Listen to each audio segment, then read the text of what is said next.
what is being done, perhaps in other industries. It's a tool, but by itself, it's just a tool. We bring the expertise and the practical situation that allows the tool to really have an impact on something that matters to society as a whole, which is food security and improving climate change. Will people be able to see this cooperation with your new research facility in Shanghai? Yes, I believe people will be able to see this. Now, it takes a while for innovation to get to market. We call ourselves a long cycle business. It takes quite a while, very similar to, say, the pharmaceutical industry. But a lot of what people will see will be improved products. A lot of what people will see will be improved products that hopefully get to the market faster. Xinjiang Motor Corp said it would establish a new wholly owned company in Jingshan district in Shanghai to develop and produce EVs and batteries.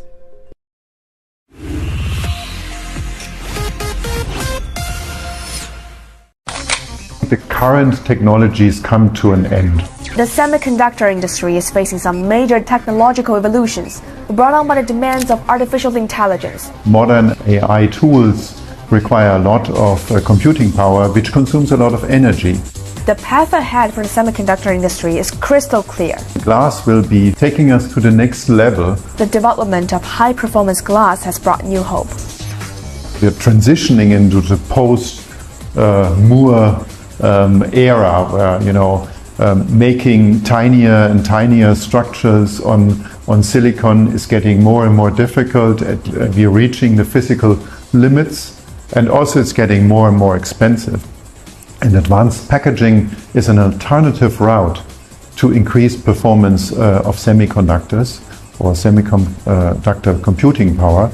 German headquartered Schott established a division this year focusing specifically on high-end glass products and services for the semiconductor industry.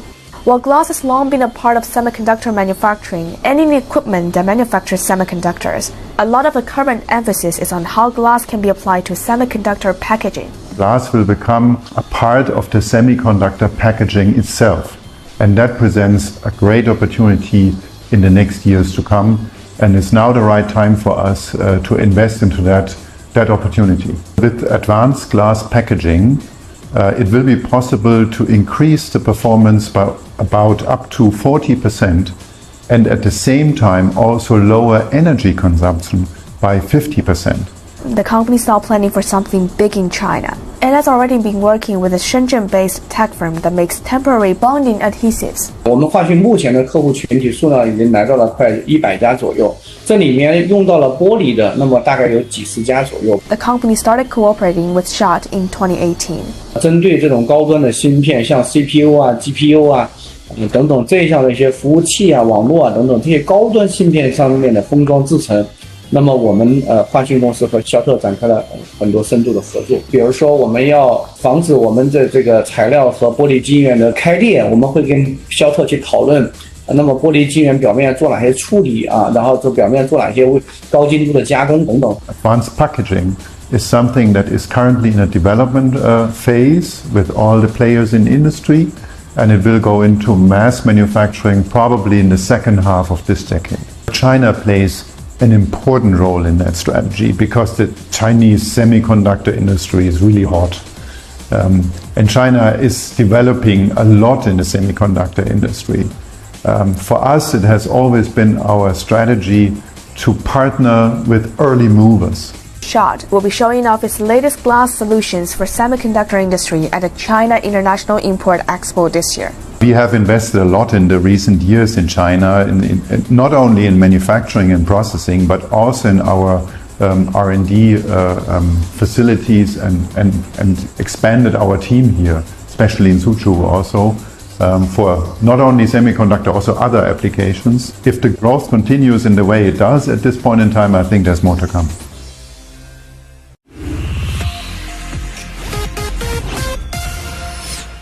So the big challenge last year was the global inflation shock and then the associated monetary tightening. So that will start to reverse this year. We project every single central bank in the world to be cutting interest rates.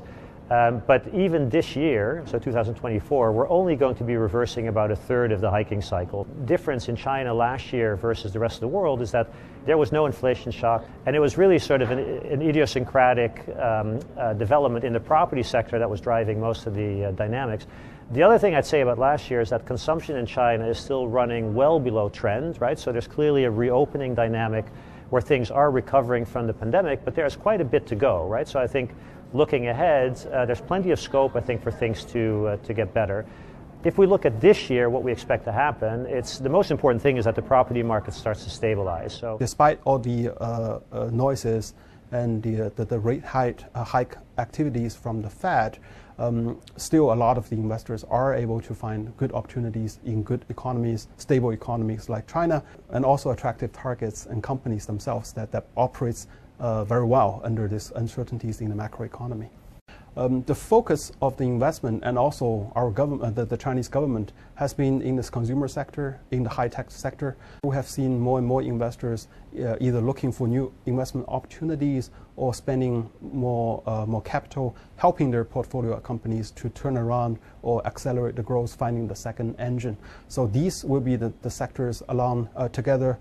So consumer sector, high-tech sector, along with healthcare, that are going to see that a more resilient growth in the months to come.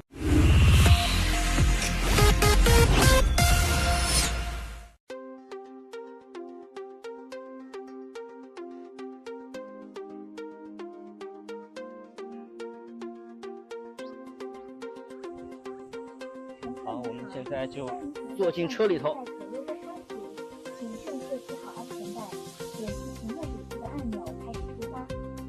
现在在这儿要输入手机号的后4位，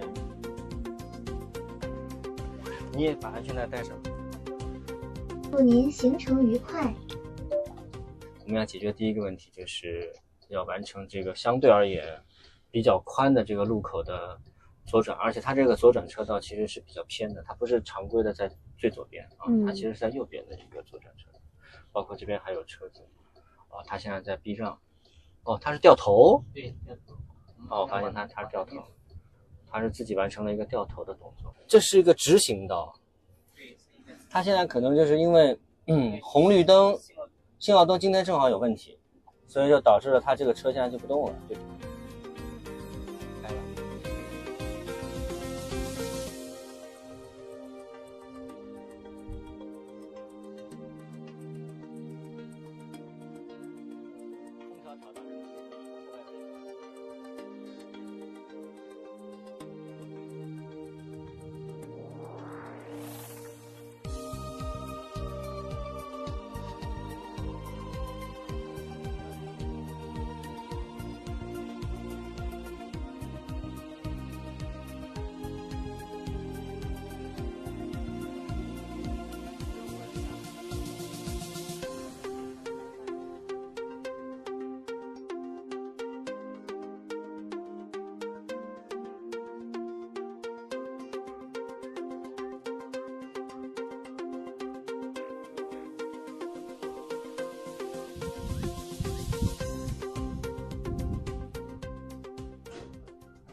Consumer spending has been going through a rough patch, but the Shanghai city government has a plan to turn things around. Part of that plan involves tourists. And that's why I'm on board the Chinese-built and operated Adora Magic City cruise ship. This place is huge. I knew objectively before I got on board that the ship was going to be big, but I was not prepared for it to be quite as big as it is. Before I did get on board, I walked the length of the ship along the dock, and it took me more than 2 minutes. That's almost as long as it takes me to walk 2 city blocks in Shanghai. It's a mix of like between being shocked and surprised, because I did not expect so many things to be in just one ship. The swimming pool, the tour guide said that it actually opens, so it can even let the sun inside, which is I would say really it would be a really nice experience, to be inside the pool, inside the ship, inside the sea. So yeah, it's kind of crazy, but it's really, I'd say it would be my favorite place if I'm here. The ship's just back from Japan and about to embark again. The Shanghai International Cruise Festival is all part of the city's summer consumption season event, which is all about boosting spending. And one thing that's on display at the moment is the huge growth in demand for the cruise sector. It's something I thought really most of the demand was coming just from the older generation, but that's certainly not true. We're going to have 1.5 million passengers both arriving and departing from the Wusongkou port here in Baoshan this year alone. This one is huge. I feel like one day is not enough to explore all the little, all the places here. It's so luxurious and the staff is so polite. If I could, I would take my family for this trip just to enjoy. You have beautiful restaurant, you have swimming pool, you have beautiful views behind the window. I think it's all you need to relax. So how does a cruise boost consumption for Shanghai? Well, these ships bring in thousands of passengers who then pour into the city's attractions. They come to shop, they come to eat, they come to sightsee. They're not going to spend all of their time here by the pool. And that can play a part in keeping consumer spending afloat.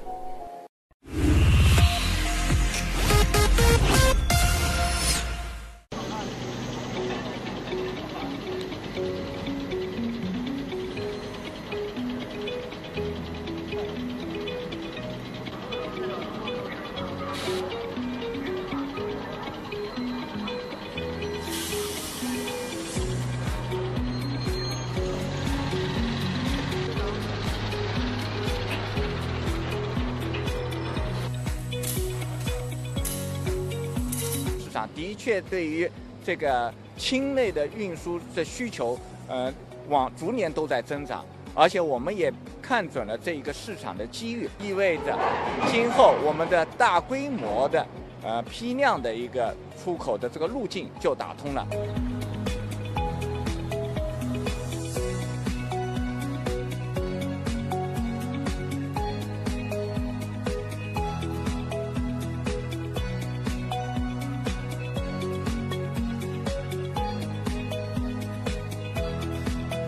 我们的调研组也是深入到这个车间去看了它的整个生产过程，了解了这个产品的内部结构，以及它那个整个的一个物理反应、化学反应的这个过程，然后去制定了一个比较合适的，能确保这个产品合规安全运输的一个要求。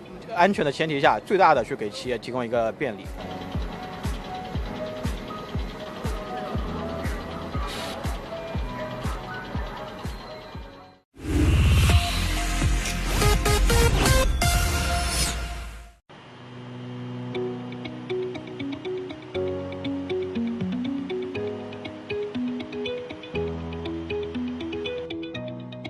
当你击穿点亮的时候，你就可以看到，这个装置里面它是产生了这种发光的等离子体。那么点亮就意味着这台多克马赫装置，它所有的系统都在按照它预设的这个目标参数在运行了。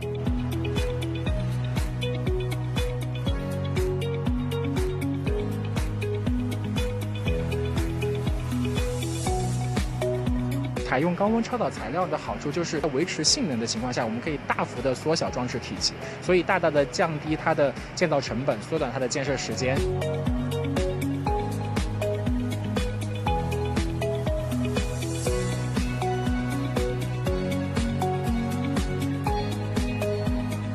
在上海本地有非常多的优秀的这个供应商，在大家一起努力的情况下，在核电方向，我们才能够在2年的时间里面把这样一台装置去建起来，落地上海。可能在现在回头来看的话，是一个非常正确的一个选择和一个决策。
欧盟分别与中国、韩国和日本。美国联邦政府关门的危机。好做俄乌冲突将是笼罩此次峰会的阴影。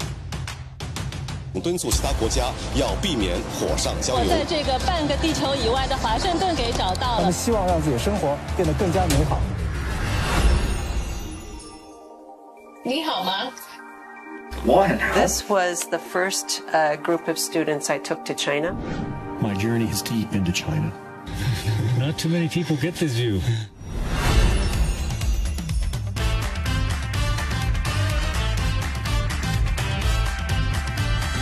Very inspiring to look at.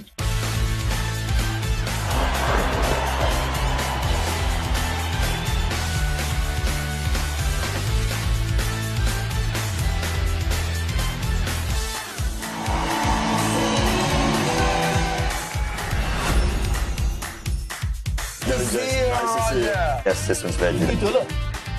Mr. Christopher Nolan. It's very exciting to be back in Shanghai. I'm at NYU Shanghai. Give you an exclusive tour inside.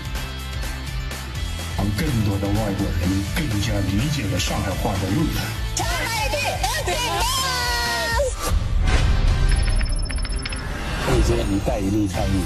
大家可以看一下，我们这儿有两个小脚架，是中国制造。搭载着天河和金仓的长征5号 B 遥2运载火箭从这里点火起航。First villages in the city to be renovated as 高士比的语言报纸。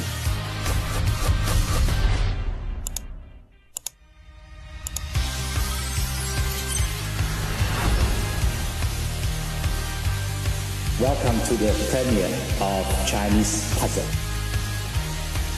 Learning the differences. 对我佩服，但月光下却一直害怕自己退步，你别担心。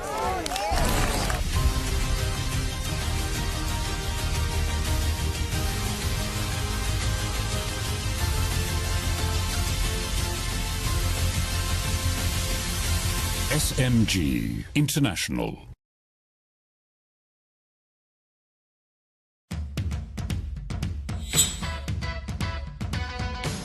Huangpu Marathon combines the International Roller Skating Marathon Tour.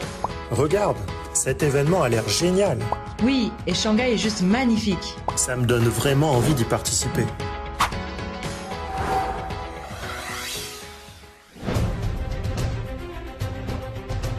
The Zootopia Park at the Shanghai Disney Resort. В Китае отличная инфраструктура. Путешествовать очень удобно.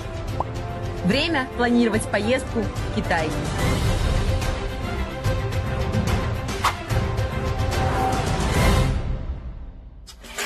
Are you ready to begin your studies in China? I've already begun learning Chinese. You can learn by following the Shanghai Eye 24-hour live stream. 和中国的天通，我们在同一天打天下。在世界的东边，有个文明古国，它叫中国。Like it blows my mind.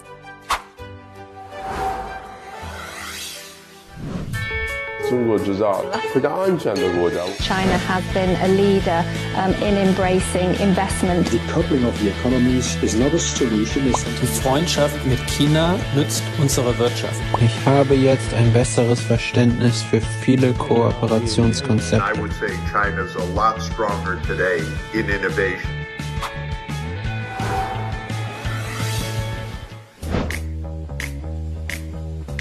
You should really check out these explanatory reports. Joe Biden's official presidential car is Cadillac One, otherwise known as the Beast. So is its Chinese counterpart the Beauty? How big is a gram of gold? In this incident, one could understand this as Western bias. Wow, China is so different from what I imagined. Yes, we should understand China from multiple perspectives.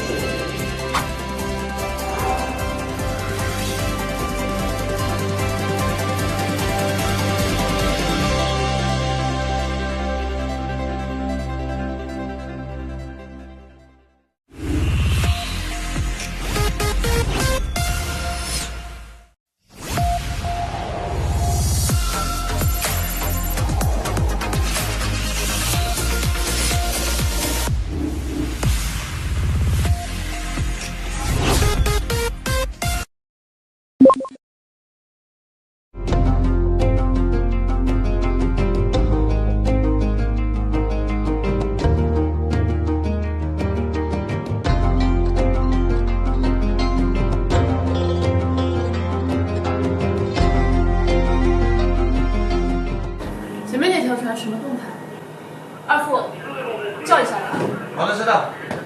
乔远1502，乔远1502，海巡东幺教收到，请回答。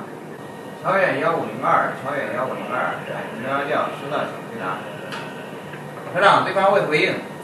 查他的船舶信息，3副掉头往那个方向去，看一下什么情况。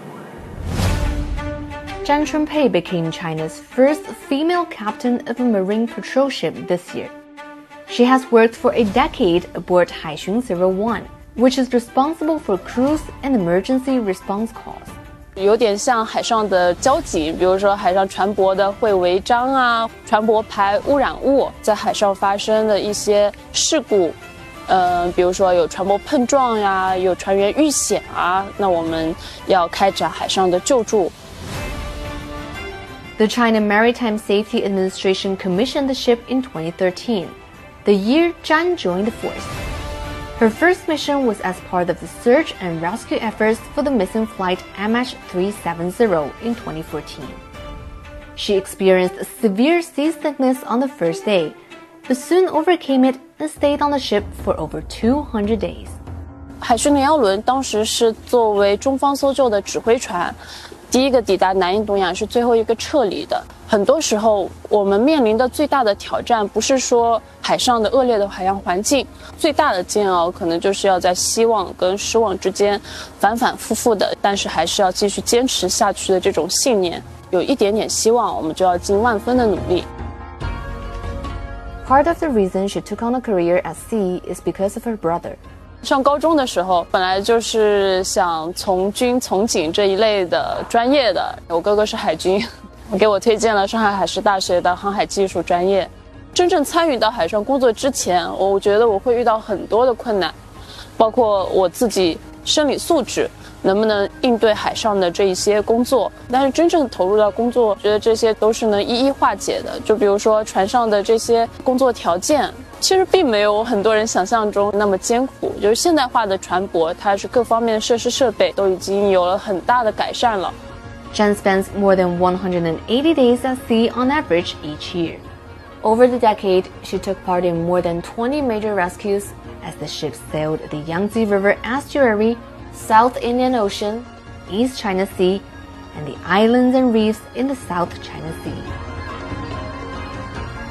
Zhang also leads 6 research projects designed to improve maritime regulation and emergency response capabilities. Her team developed a drifting marker for overboard personnel based on autonomous maritime radio devices and Beidou satellite communication. They have also explored effective ways to use drones for search and medical support missions. They work with Shanghai East Hospital and Tongji Hospital to prepare and provide more efficient first aid. Haixun 01 has a crew of about 30, including 2 or 3 women.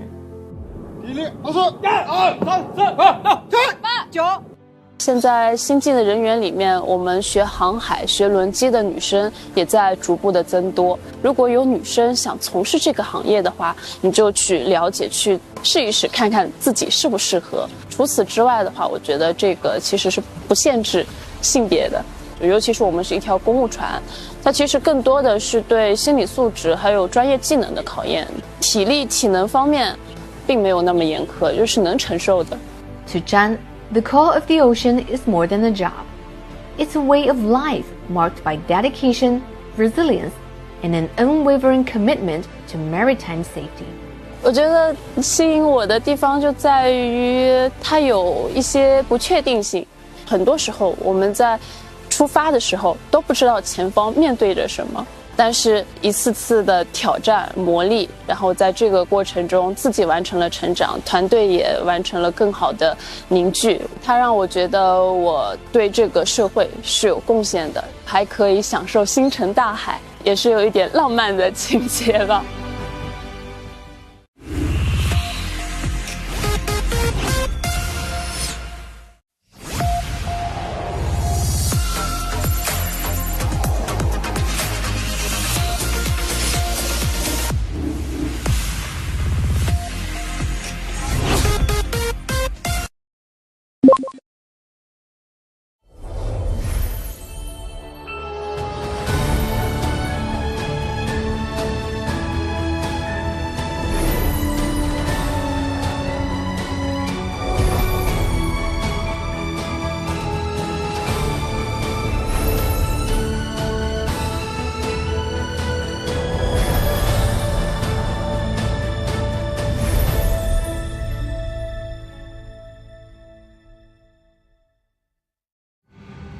landing shortly. Please make certain that May 2019, Beijing Capital International Airport.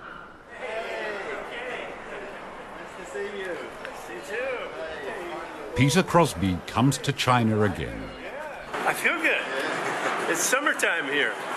It feels great. Is it working cameraman? Working cameraman, nice to meet you. He kindly reminds us about the wire in front of the lens. Look, you have oh, yeah, maybe not so good in the frame. This bag is 70 pounds.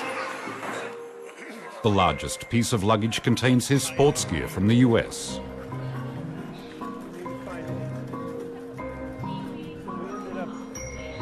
This time, Peter will be staying in China for 6 months.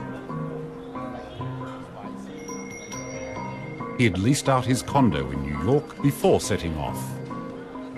Somebody took it over last Thursday. I have no home. I have no home. Yes?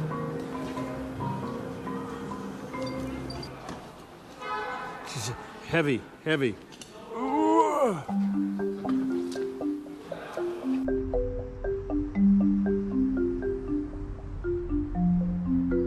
Tonight, he will stay in a hotel in a hutung. 谢谢啊，慢坐。你好。 The reservation is double bedroom and without window. Without a window? Oh no. 3 nights. Well, that would be depressing. Can we have a window? Today we only have a family room. Family room, we will discount 400 yuan for 1 night. So it's 160 more. 130. Which is $30. No, it's okay. I'll stay without a window. Ta-da! The next morning, he goes apartment hunting with a real estate agent. 走吧，我领你们过去吧，走吧，上来我骑着。安川吗？安川吗？可能。很近的。很近的，附近的，可以。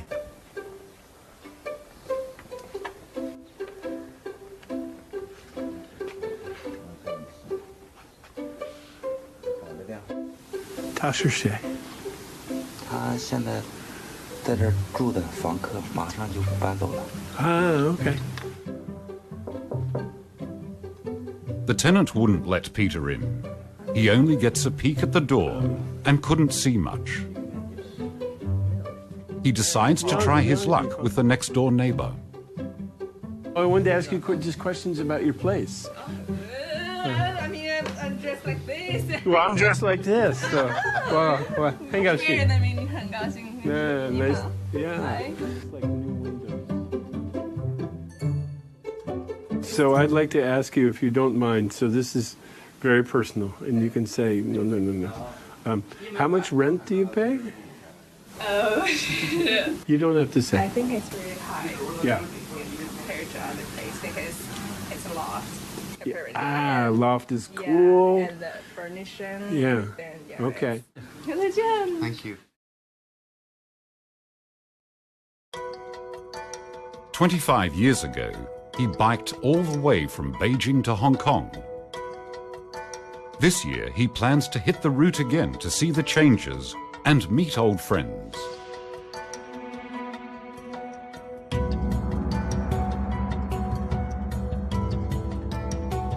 He also plans to film the journey with his partners and make a film for his fellow Americans.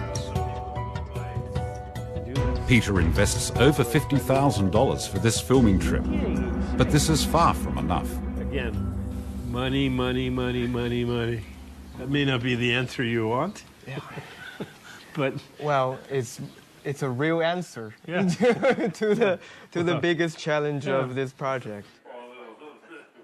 I'm very confident now. Time traveler back in China message is so important and timely that we will get the funding we need.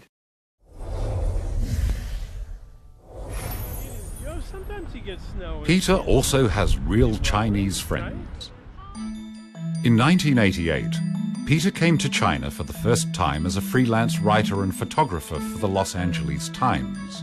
It's the first time I went to China, I fell in love with it because it was so wild and beautiful.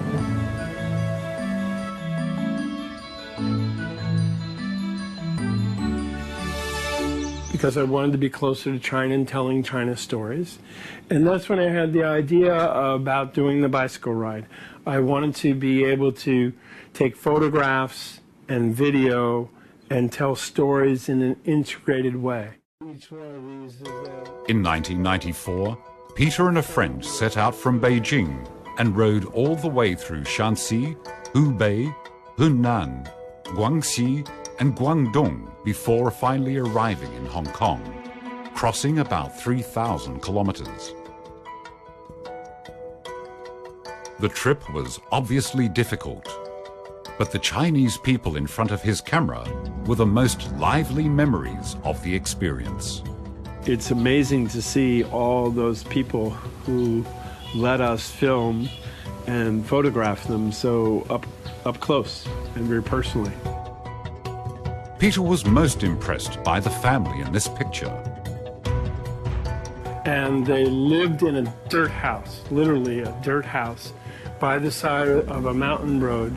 And this is, by that time it was like October, and it was starting to get cold, and it was rainy, and anyway, we were lost, and they said, come in, have some tea, have a hot potato.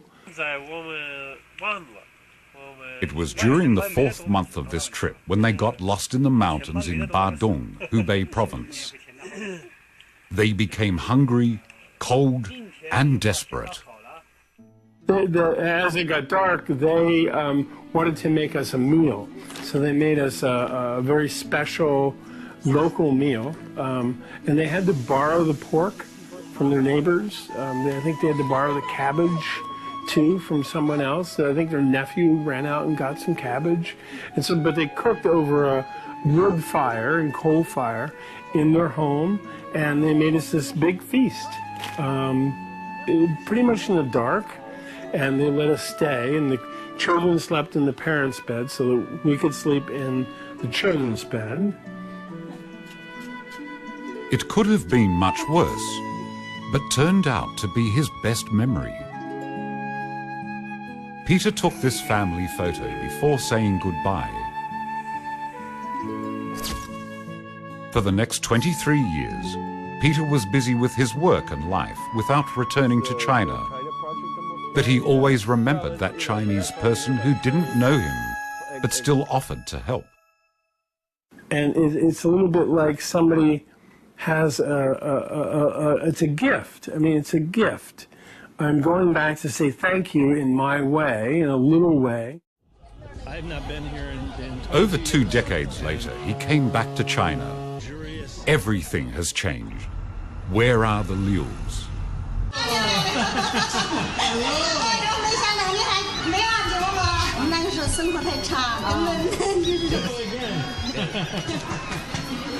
Hello, my friends. Hello. This is the daughter of the new family. Nice to meet you. A small family has extended and becomes a big one now. We are lucky people because we are all here.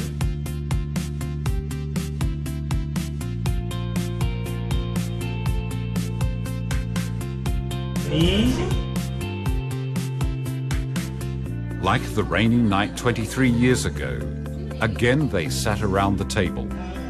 And again they took a family photo. This time, Peter was in it as well.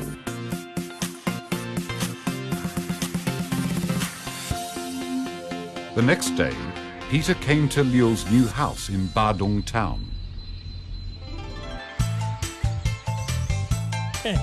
Catman! It's amazing how included I'm being, even though my language skills are so bad, and we're using apps on our phones to communicate.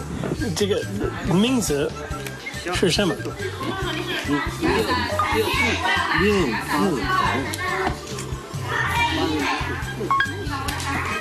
6-character head. The children brought a cake. As it turned out, Liu was born only hours before Peter. A happy coincidence.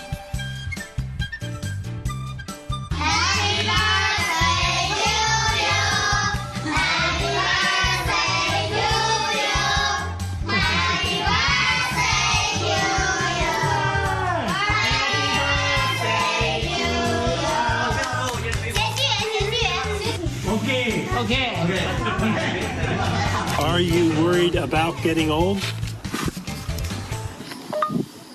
我不担心，我们是朋友，永远都是朋友。你到时候可以到我这里来，我们在一起住养老没问题。You can come to me. I'll live with you. 是这个意思。没问题，没问题。You are truly the most generous person in China.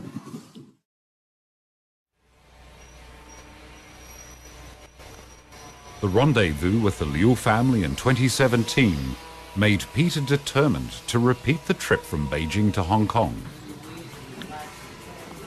Hey guys, how you doing? This is 1994. Oh my God, that's fast. That's going from here to Miami. More. In 25 years, you haven't changed physically too much. How old are you? I'm like 58. Okay, I'm 64.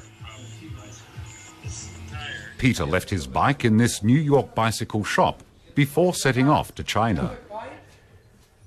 Yeah, I got to put my bike in storage for 6 months. What I'm trying to do is help Americans understand Chinese people. Well, that's good. Stop with the fear, stop with the demonizing. It's like, you know. We're very ignorant when it comes to. In China, in the middle of China, there are folks just like you. I wish I could go to China. We're late.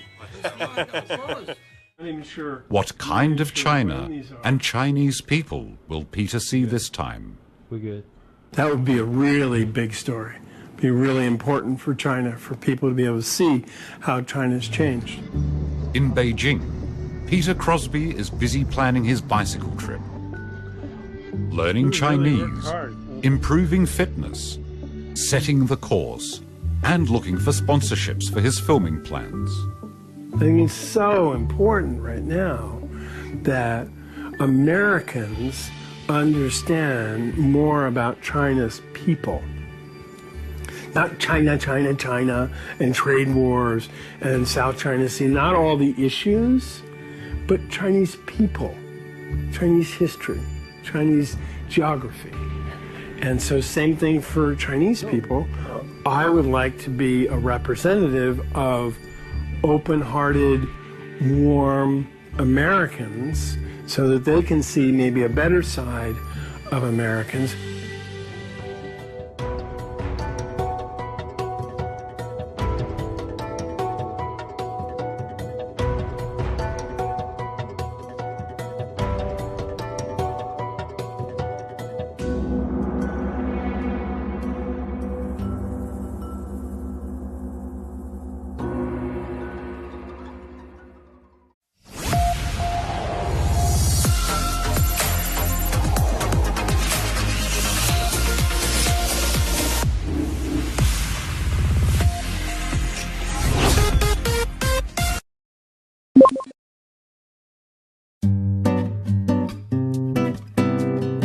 Hi, I'm Benji.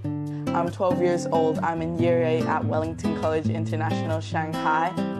It's an easy question to answer why we like Chinese food. I've just grown up with it and it's been a big part of my life. So I have my dad, he is a chef. Fat chef. I have my mom, she's Hungarian, and she's a teacher at Wellington. She teaches music. And my sister, she's 15 years old. She's always quite annoying, but at the same time nice.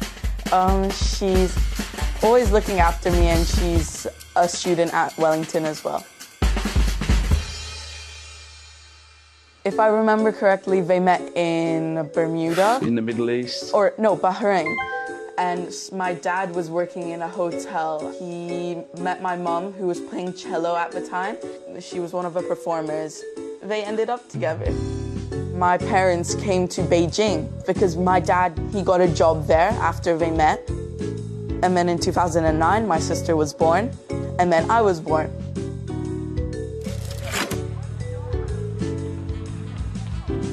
I like Chinese culture and this, because also at my school we celebrate Chinese New Year, Dragon Boat Festival, and so on. In my school, sometimes with my teacher I do calligraphy, and I practice my Chinese strokes and how I write. Of the teachers I have, they've influenced the way I learn and the way I look at Chinese culture. Why do you like to do Chinese food? Why do you like to cook it? It's the flavors. It's the mixture, the sweet, salty, sour. And it just, when it comes together, it's perfect. It's an easy question to answer why we like Chinese food. I've grown up with it. My mom, and dad, they came back from work one day. I just remember my ayi having all kinds of foods laid out on the table, like mian tiao, baozi, and all that kind of stuff. And it just made me feel like China is my home. Usually for Chinese New Year's, we make jiaozi, and we love it. It's just fun. We put music on. My dad makes the meat, and we have made it actually quite a few times while we were in Shanghai, and turned out not bad. We always try to keep it as a family, and that's the good thing about Chinese food. It brings us together, and that's also why I love it. It's something that creates love. It might sound a bit cheesy, but I think it's a big part of my life that's brought my family closer and closer. 中华文化圈粉记，我们爱中国美食。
美国联邦政府关门的危机。做俄乌冲突将是笼罩此次峰会的阴影。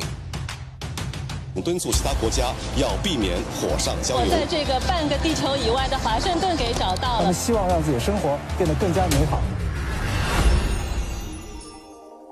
你好吗？ This was the first group of students I took to China. My journey is deep into China. Not too many people get this view.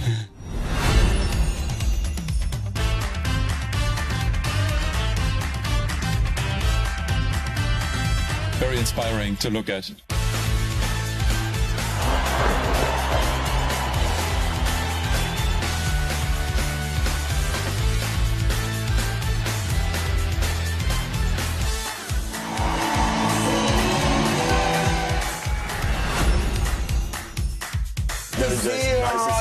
Yes, this one's very good.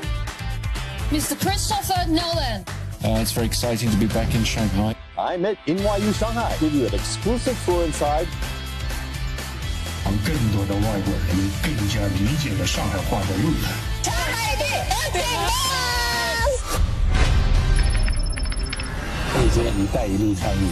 大家可以看一下，我们这儿有2个小脚架，是中国制造。搭载着天河核心舱的长征5号 B 遥2运载火箭从这里点火起航。First villages in the city to be renovated as Portuguese 的语言标准。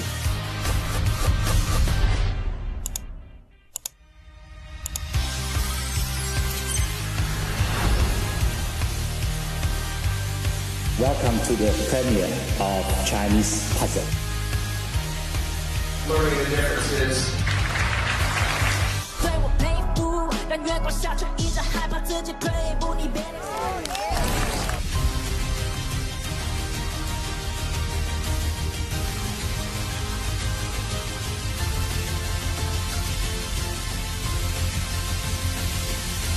SMG International.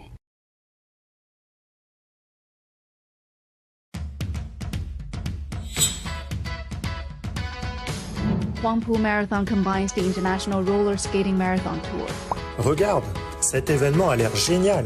Oui, et Shanghai est juste magnifique. Ça me donne vraiment envie d'y participer.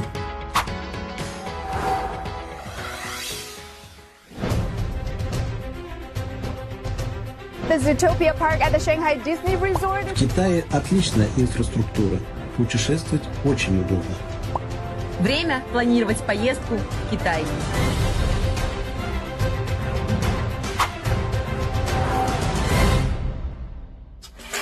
Are you ready to begin your studies in China? I've already begun learning Chinese. You can learn by following the Shanghai Eye 24-hour live stream. 和中国的天空，我们在同一天打天下。在世界的东边，有个文明古国，它叫中国。Like it blows my mind.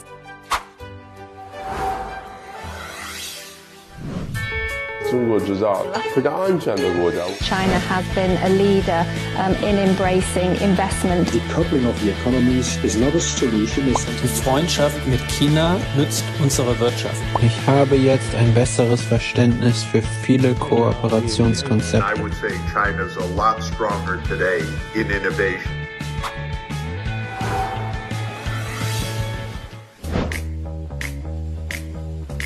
You should really check out these explanatory reports.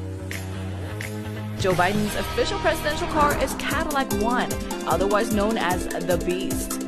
So is its Chinese counterpart the Beauty? How big is a gram of gold? In this instance, one could understand this as Western bias. Wow, China is so different from what I imagined. Yes, we should understand China from multiple perspectives.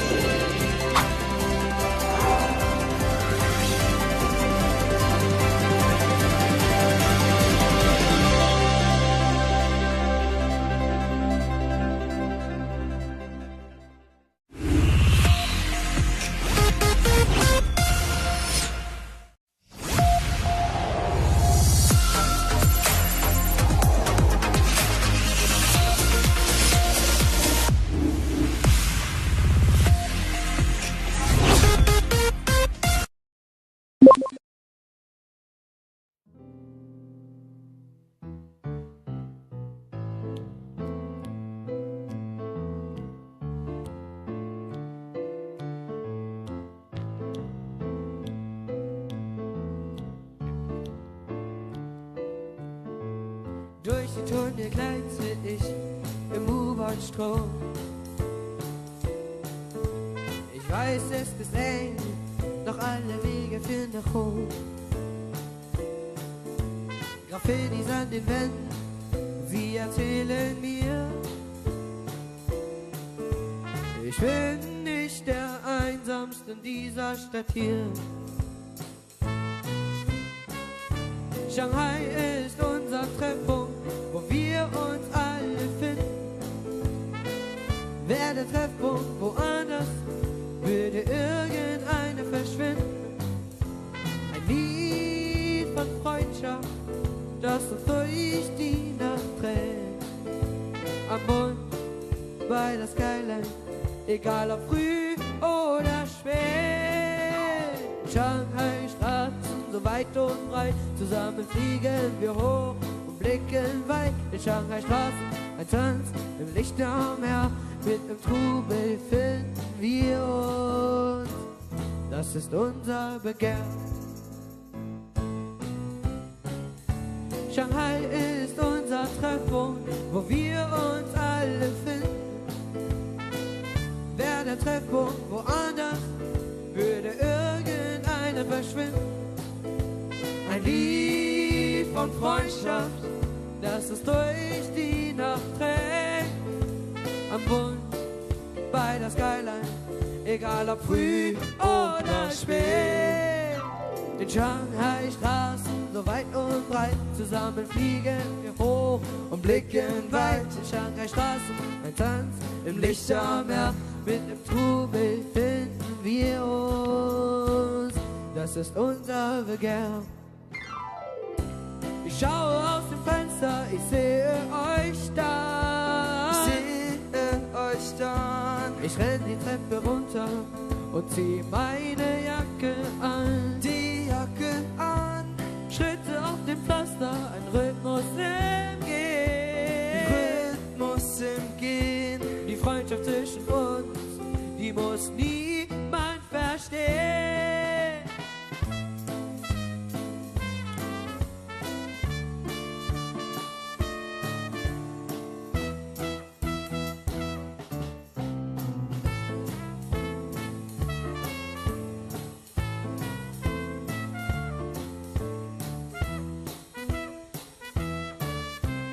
Shanghai streets so full of light, we chase our dream through the endless night. 在上海的街道间走，光入心会，人海中一起携手前行，心意永不违。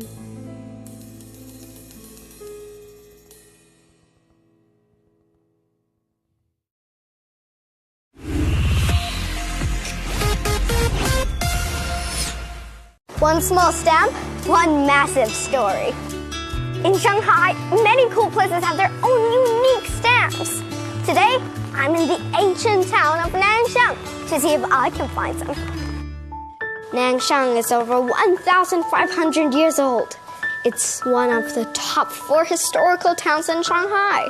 I found some stamps. It's the Twin Pagoda we just saw. In Nanshan, you have to see the Gui Garden. This garden is more than 400 years old. It got its name from its beautiful green bamboo forest. Ooh, there's some stamps here too. When people talk about Nanshan, they usually think of xiaolongbao. Hang on, there's even xiaolongbao at the post office? Let's go take a look. This machine can record my voice, put it in a QR code, and print out on a postcard. I'm gonna send one to my daddy. Have a safe trip. This place has so many stamps. Look how many stamps I found. I didn't find them all, but maybe you can. Daddy, look. Postcard. Let's see, look. Daddy, the postcard can talk to you. Isn't that cool?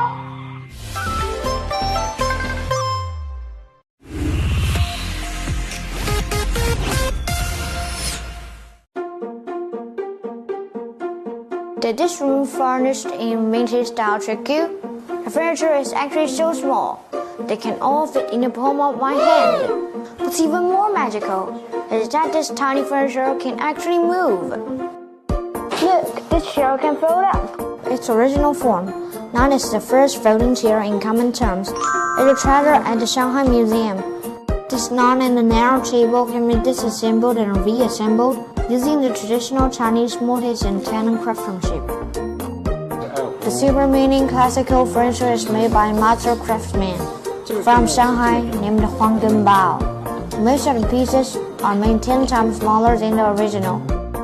微塑制作艺术源于中国传统的微雕技术，它本身蕴含着中国古人的智慧和中国传统文化的特殊气质。He has been making these miniature works for almost 50 years and has already created thousands of them, mainly focusing on Chinese classical furniture and traditional Chinese music instruments. Grandpa Huang is really skillful with his hands. Grandpa Huang even made special mini tools to make these miniature works. They are so adorable that I can't help but give them a try. 好玩吗？好玩。想学吗？想学。啊，我来教你啊。这个光给我，哎。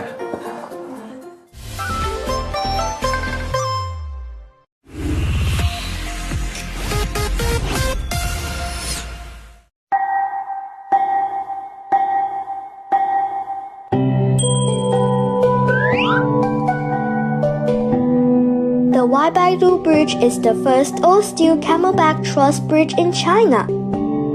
In fact, thousands of years ago, ancient Chinese already built strong and solid bridges without a single nail or rivet. Now I'm showing magic just with chopsticks. First, we stack up chopsticks. Next, we lift the finished part by another chopstick and so on. Then we get a bridge. Now let's see how solid it could be. This is the traditional Chinese Luban bridge, sustained by its own pressure and friction. The bigger the pressure, the stronger the bridge. Guess what? In the famous painting, there is such a bridge. Oh my goodness, it's full of people.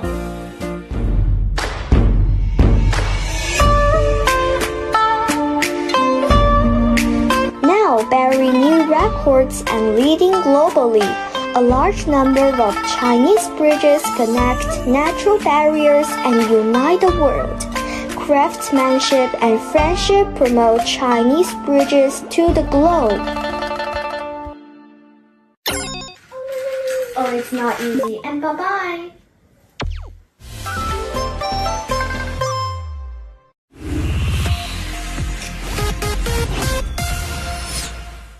Today I'll eat some banh mi. Okay, here it is.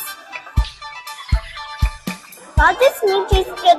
Somehow it's a little bit different from what I had before. That's right. It's called Buddhist vegetarian duck from Longhua Temple.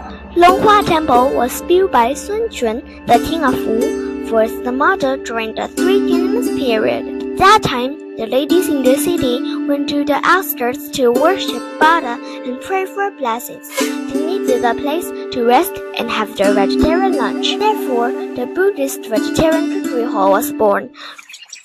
That's so delicious! I also want to have some temple food. There's another bowl of vegetarian noodles for you. You can eat vegetarian dumb food at Buddhist vegetarian cookery hall. The vegetarian noodles are priced at 50 yuan per bowl, which allows for unlimited noodles and toppings but cannot be wasted. Vegetarian noodles are topped with mushroom, bean skin, and bamboo shoots, making them incredibly delicious. I finished eating. The returning the dishes yourself. This is the intangible cultural heritage of Shanghai, the centennial Longhua food.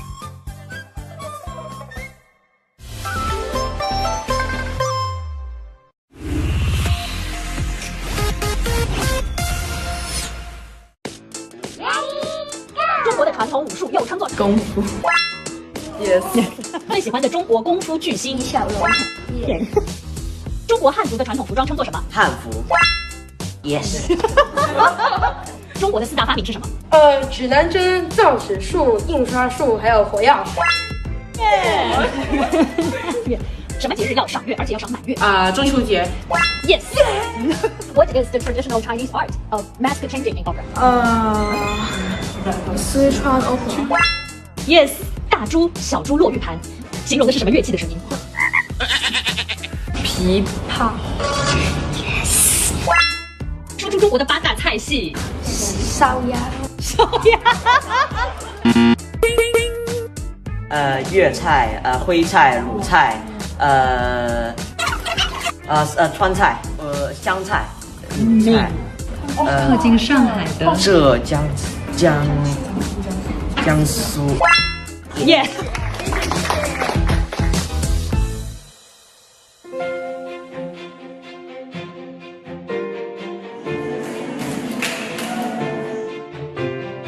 各位同学设定好你们的换景时。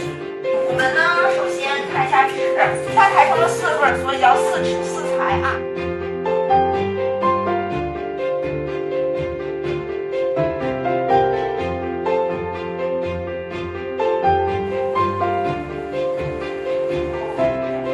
上海的朋友们好，我们是豪江中学附属英才学校的寻宝小队。我開心再同大家一齊將中華本字講俾全世界聽。豪江英才尋寶小隊，輕易玩到中華寶貝，耶！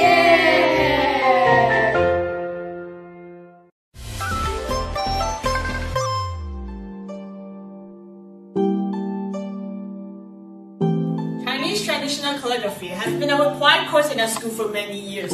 Every student has taken this course since they were primary. From my experience, I found out that every word has its own unique characteristics and standards. And I can confidently say that every word has its own differences, no matter if it is the structures, handwriting, or strokes. No precise dates can be traced regarding the origins of Chinese calligraphy. Instead, when viewed from a historical perspective, calligraphy developed and changed gradually along the timeline. However, during the Han Dynasty, calligraphy began to have a closer and more similar appearance to the calligraphy we see and write today. Almost every dynasty had its own distinctive writing styles in Chinese calligraphy. The most famous styles throughout Chinese history are regular script, 隶书, and cursive. Each writing style has its own talented representative calligrapher. One of the most famous calligraphers is Wang Xizhi, who mastered regular script and cursive. The reason why I like Chinese calligraphy is because of its beauty and uniqueness. Unlike computer fonts which have square-shaped structures and similar appearances, Chinese calligraphy is more like art. This treasure has managed to be well preserved despite the existence of computer fonts. Therefore, we should continue passing down this tradition from generation to generation and allow this treasure to continue recording our history.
美国联邦政府关门的危机。俄乌冲突将是笼罩此次峰会的阴影。敦促其他国家要避免火上浇油。我在这个半个地球以外的华盛顿给找到了。他们希望让自己的生活变得更加美好。你好吗？ This was the first group of students I took to China. My journey is deep into China. Not too many people get this view.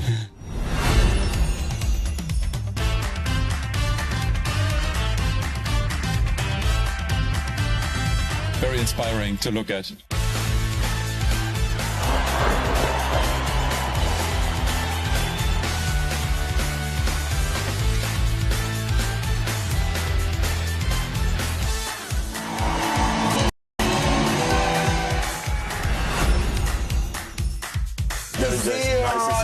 Yes, this one's ready. Mr. Christopher Nolan. It's very exciting to be back in Shanghai. I'm at NYU Shanghai. Give you an exclusive tour inside. 让更多的外国人更加理解了上海话的路。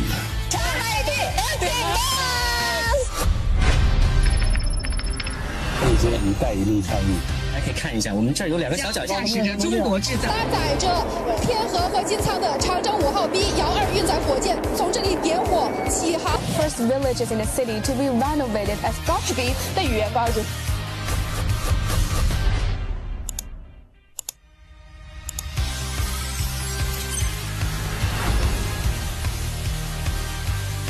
Welcome to the premiere of Chinese puzzle. Learning the differences. 对我佩服，但月光下却一直害怕自己退步。你别。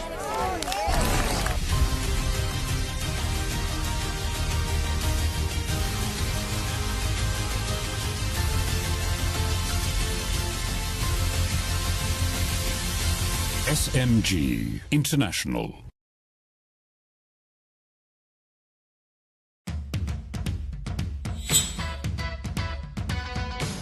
Huangpu Marathon combines the International Roller Skating Marathon Tour.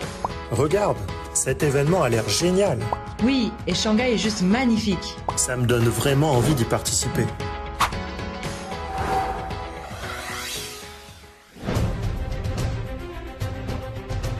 The Zootopia Park at the Shanghai Disney Resort. В Китае отличная инфраструктура. Путешествовать очень удобно. Время планировать поездку в Китай.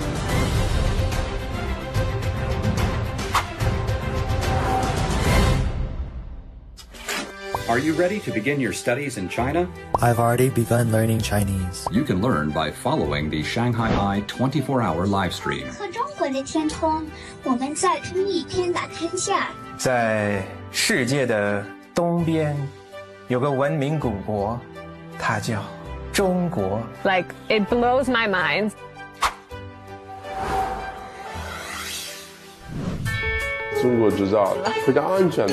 China has been a leader in embracing investment. Decoupling of the economies is not a solution. Die Freundschaft mit China nützt unsere Wirtschaft. Ich habe jetzt ein besseres Verständnis für viele Kooperationskonzepte. I would say China's a lot stronger today in innovation.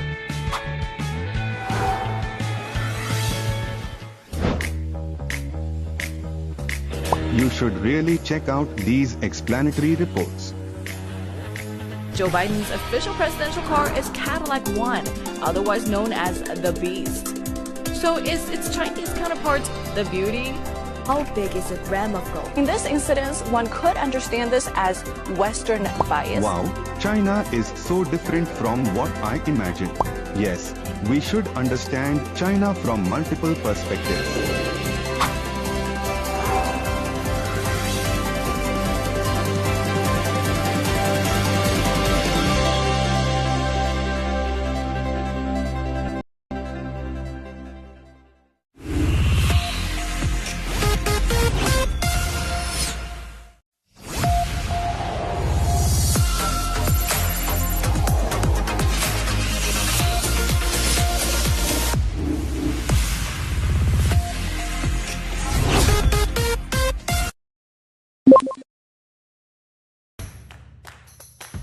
When you see that person, your heart beats faster. teach magic to muggles.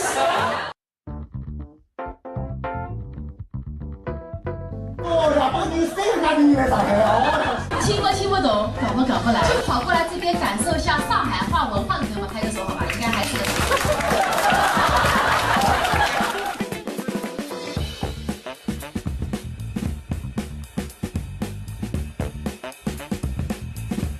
从福建，北人。So German guy and Indian wife。就是每个段子能听懂50%-60%，笑就够了。我们笑点很低。虽然我已经在上海4年了，但是我就觉得沉浸在这种环境里，感觉很 fancy。 Hilarious host. My name is Ian. I am your host for tonight. My wife is Shanghainese. She gave me a Chinese name, so you can call me by the name my wife uses, which is Ah! My full Chinese name at home is Ah! La la la la la la la. It looked like a robbery, but it wasn't a robbery. Come to China and you think you can use chopsticks. You go out for dinner with your Chinese friends and they bring all the food and they put it in the middle of the table and they just spin it around. And you're like, I can use chopsticks, but not on a moving target. Like, yo, man, like the whole point of killing your food before you eat it is you don't have to catch it.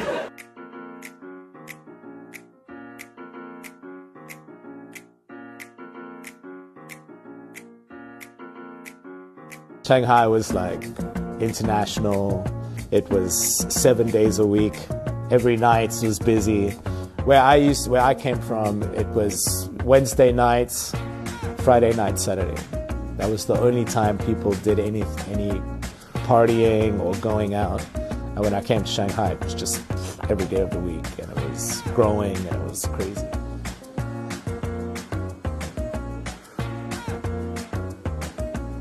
And they always said to me, if you think you're funny, you should do it.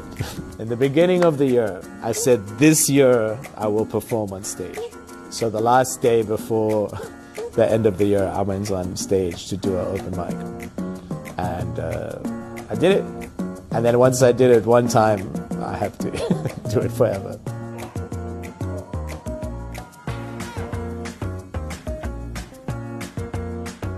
It's about 40,000 words, 6 hours. I have more. This is like family friendly. Some jokes are very short, just very, very short jokes. I do 1 page for 1 joke.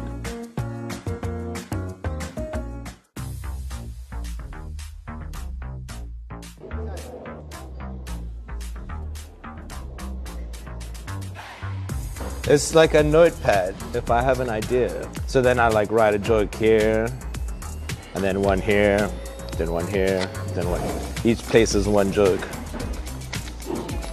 And then I can keep this for the whole week.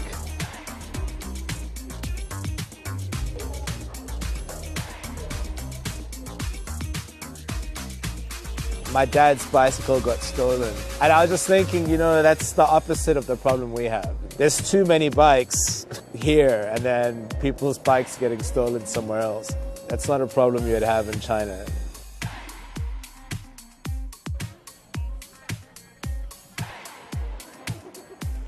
Take pictures? It's very China.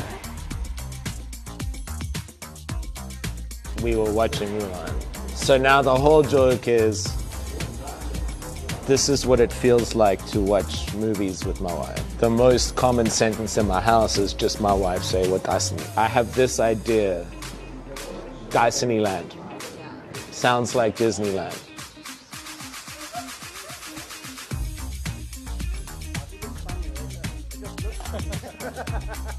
You live in Disneyland, I live in Disneyland. Can you get it? No. Disney means I'll kill you. Oh, okay. It's a homonym. Oh, a homonym, yeah. Yeah. Oh no, I understood that. Yeah. I got why Chinese people think it's funny. But now I need to explain to foreigners what Disney means. And then to get the joke to work on foreigners and on locals. That's my challenge. The reason we have an English comedy club in Shanghai is for also foreigners can have a place to, they live in China, they can just relax and enjoy it. So I try to make my jokes work everywhere.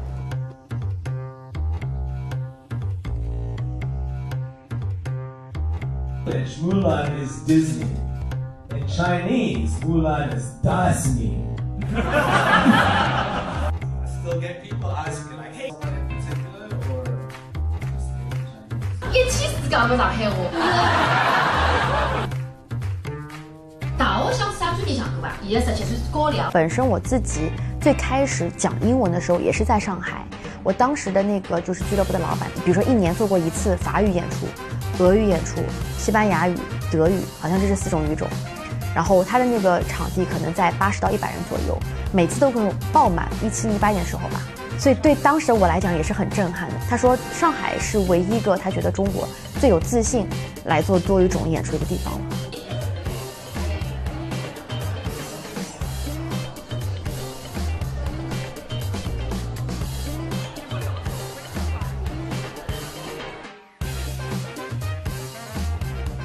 我们一直开玩笑说，我们这个现场就像一个上海话角一样的，是吧？有英语角、上海话角，大家都来学，他们听得懂听不懂也很开心，这就是方言的魅力嘛。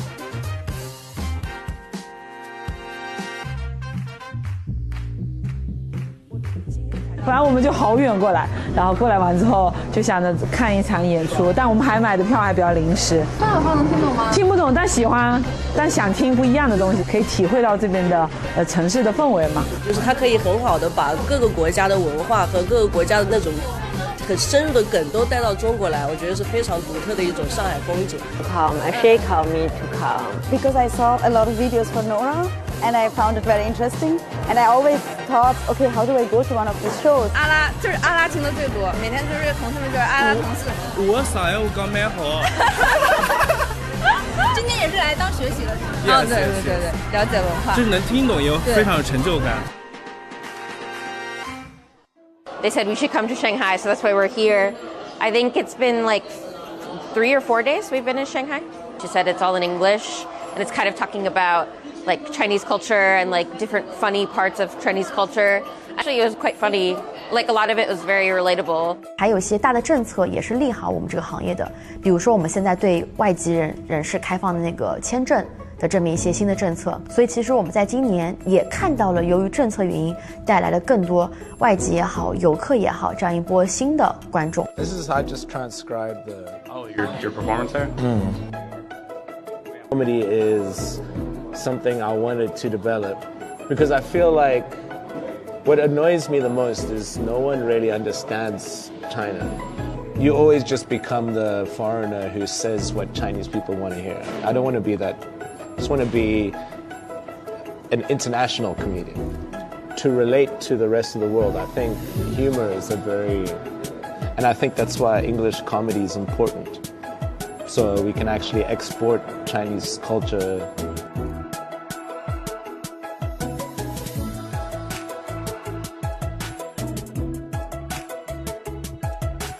这个场子里面的观众结构非常多元的一个场子，我用了一个这个国内观众比较喜欢的方式。但如果是所有的观众都笑了，那些时刻我就会觉得哇，很 unite 的感觉，就是喜剧感受到喜剧有一种力量在，就是把大家同一个房间里面的人都很融合的感觉。海外的朋友们，他们对中国的了解，这个城市很酷，它有很多种语种。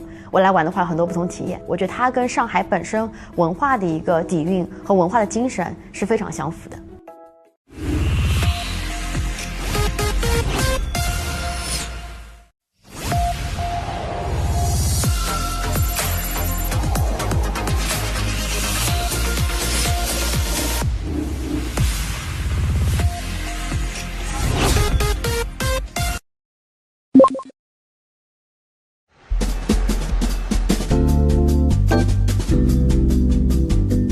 Sleek, streamlined, and symmetrical. The Fuzhou Dalo, or the former Hamilton House, is a striking landmark in Art Deco style. And just across the street stands its twin, the former Metropole Hotel. These are just two of Shanghai's rich collection of Art Deco architecture. According to the Shanghai Municipal Administration of Culture and Tourism, back in the 1930s, over 1,000 such structures defined Shanghai's skyline. Art Deco, however, traces its roots to Paris. So how did this Parisian style find a home here in Shanghai? Perhaps we can start by exploring an exhibition, which traces Art Deco's journey across cultures. Art Deco emerged from the 1925 International Exhibition of Modern Decorative and Industrial Arts in Paris. The term itself, however, was coined only in 1968 by British art historian Bevis Hillier. The style epitomized modernity and luxury during its prime. After World War I, the French artists, they want to find a hope, and they want to find a visual language can bring them back to the glorious era, glorious time of France. They want to transform the language in a very modern way. So how can it be modern? And it means that more simple, it's more abstract. Art Deco drew inspiration from diverse sources. Influences from Louis XVI period and Napoleonic Empire styles, with motifs from ancient Greece and Rome, reflected a desire to reclaim a sense of grandeur. French artists, fascinated by distant lands, incorporated imagined Oriental elements into their designs. The rapid pace of the mechanical age inspired geometric patterns and lines representing the speed of planes and cars. By the 1930s, Shanghai had embraced Art Deco as it became an international trade hub. The shape of this table is remind you of the shape of automobile, and it's also the shape of sheep. The artists, they try to draw inspiration from the machine because it's also a symbol of novelty. And you can also see these characteristics from that cabinet, and it was created in Shanghai in 1930s, and it also reminds you of a standing robot. So you can see these two pieces resonating each other as well. This style was localized, blending Chinese elements with Art Deco's simplified lines. Take the crane motif, for example. In traditional Chinese culture, it represents longevity. And in the 1930s Shanghai dining chair, it's rendered with the clean geometric forms. Interestingly, the same motif appears on a Parisian evening dress as an exotic fantasy. The crane designs in both contexts are remarkably similar, highlighting how Art Deco was able to incorporate cultural symbols while adapting them to modern forms. These chairs are part of artist Ding Yi's collection. Unlike traditional Chinese chairs with hard wooden seats, many of these chairs have reversible seats, one side cushioned for comfort and the other wooden for formality. 它是在模仿摩天大楼，所以我们说有一个专业名字，它是叫退台式，就是有一个最高点慢慢这样退下来，像类似这样的家具，包括你看它的背啊，就是一个所谓的退台式。 Art Deco resonated with Shanghai's growing consumer culture. As department stores started to emerge, the clean lines and bold geometric designs were used for window displays and advertisements. Affordable products allowed middle-class families to partake in the city's cosmopolitan lifestyle. 它的时尚，是一样相匹配的，只不过是材质上比较不那么名贵。 所以它符合了很多的这个当时的平民需求。有一个这个方桌，下面是有4个圆圈，它实际上是当时很多人对于汽车的向往，因为当时的拥有汽车的家庭并不多，很多的人他们在买家具的时候选一个有点汽车造型的家具，所以这些东西实际上都结合了当时的这个所谓的这个文化现象，或者是一种对于时尚的一种追求。 Art Deco left its mark not only on furniture but also on Shanghai's architecture, becoming a defining feature of its rapid transformation. Walking through the streets of Shanghai, you may find yourself momentarily transported, as if you were in Paris, New York, or Chicago. 当时上海跟欧洲之间的联系是非常密切的，再加上电影做一种催化剂，使这个西方欧美国家呈现的最新的东西呢。 很快就很直观地呈现在上海面前，正好碰上了上海这20-30年代经历的快速发展，号称黄金10年这样一个时期。经济发展非常迅猛之下呢，跟经济因素的这个结合，在商业的力量推动下，它就建了很多新的这个 Art Deco 的风格，几乎是压倒性的。就当时从复古主义一下子转到了 Art Deco 风格，从居住建筑到欢迎洋房、办公楼、酒店、商场，到医院，到博物馆，几乎当时每一样门类的这个建筑都被 Art Deco 风格所影响。A notable example is the former Grosvenor House, a 19-floor apartment building from the 1930s. It is now one of the two main buildings of Jinjiang Hotel Shanghai. 一方面，它要强调这个垂直线条，那么它把这个垂直线条呢贯穿整个建筑，从上到下，其实上是来自于哥特复兴的这种元素，所以强调这个向上的这种速度感。另外，它的这个墙面的这个装饰也是非常有体积感和立体感的因为这受到立体主义的影响，用一种很简化的全新的这种装饰符号构建这个建筑物。比如说我们看到古典的那种柱头，艾奥尼克柱头那种涡卷，那么它把这个涡卷呢是用简化的、夸张的或者是变形的手法来呈现。Just like furniture, Shanghai's Art Deco architecture was also localized, exemplified by Royal Asiatic Society Building and the YWCA Building. A century after the heyday of Art Deco, modernist buildings dominate cityscapes with its emphasis on functionality and cost efficiency. Yet the style continues to inspire. 我们可以看到，有些设计还在用 Art Deco 风格，比如说金茂大厦，虽然是全玻璃幕墙的建筑，但它其实是非常典型的 Art Deco 的手法。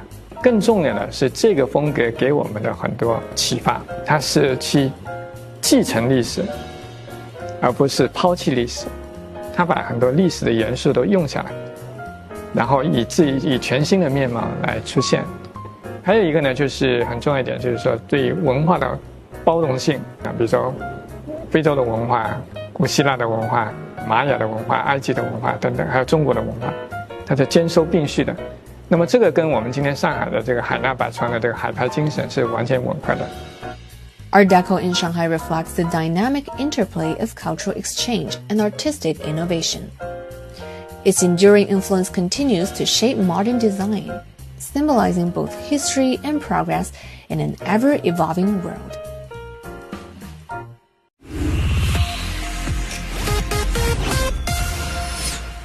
Come to Harbin, they said. You can build a snowman. It's a big snowman.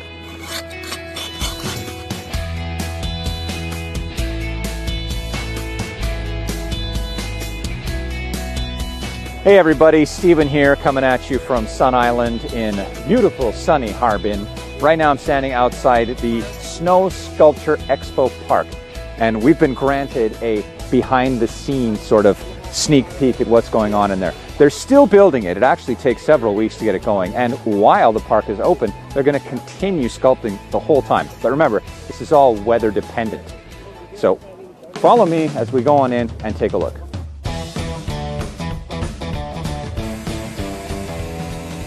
The International Snow Sculpture Art Expo usually lasts 2 months, until the end of February when the snow and ice begin to melt.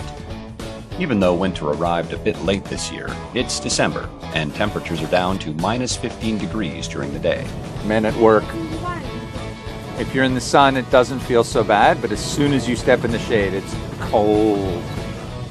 The amount of snow required to build the 260 snow sculptures they have planned for the park this year is just astounding. See if you can guess how much snow is needed to pull this off. Snowmaking machines are a common sight on ski hills, but they use them here at the Snow Sculpture Expo Park to manufacture the snow for the massive sculptures that they make here. You see, you get a lot of snow in Harbin, but it's quite dry and powdery. When you make your own snow, you can put exactly the right kind of moisture in there and get the exact consistency you're looking for. That, and they want it uniform. They want it to look nice and clean. So this massive water reservoir is what they use to make the snow. The water gets pumped through the pipes, through these hoses out here, and into the snowmaking machines where it's turned into a mist and then blasted out where it instantly freezes and turns into snow that can be gathered, compacted, and then turned into massive sculptures. So many sculptures. Some are ridiculously large. Giant snowmen, a 20-meter tall Sun Wukong, Matryoshka dolls. 260 sculptures in all. So, any idea how much snow is required? It's more than you might think. Approximately 150,000 cubic meters of compressed snow had to be made, stacked, and carved. That's enough snow to fill 60 Olympic swimming pools, and this isn't light, fluffy snow. It is very heavy and compressed. And the 9th Asian Winter Games are coming here to Harbin in February, so this sculpture behind me is actually very important. It's the flame representing the games.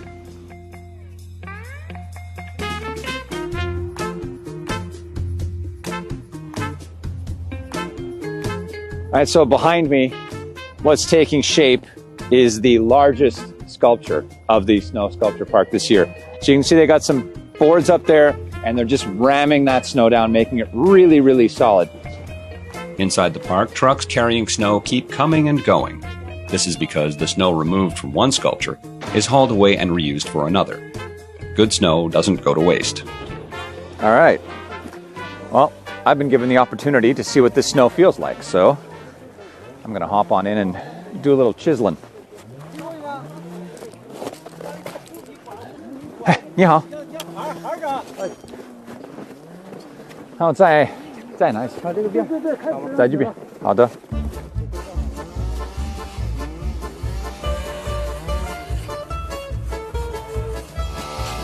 It's a very, very icy snow that's been stuck together. This is obviously a very special formula. Doesn't feel like any snow I've ever worked with before in my life. 哎，可以这样，你告诉我这个东西是什么？这叫福禄寿喜财，五神齐聚啊，中国传统文化，吉祥如意的意思。啊，它要多少时间那个结束了？今天第一天，30天拿下。好的。The designer told me that each square on the blueprint represents 1 meter of the snow sculpture.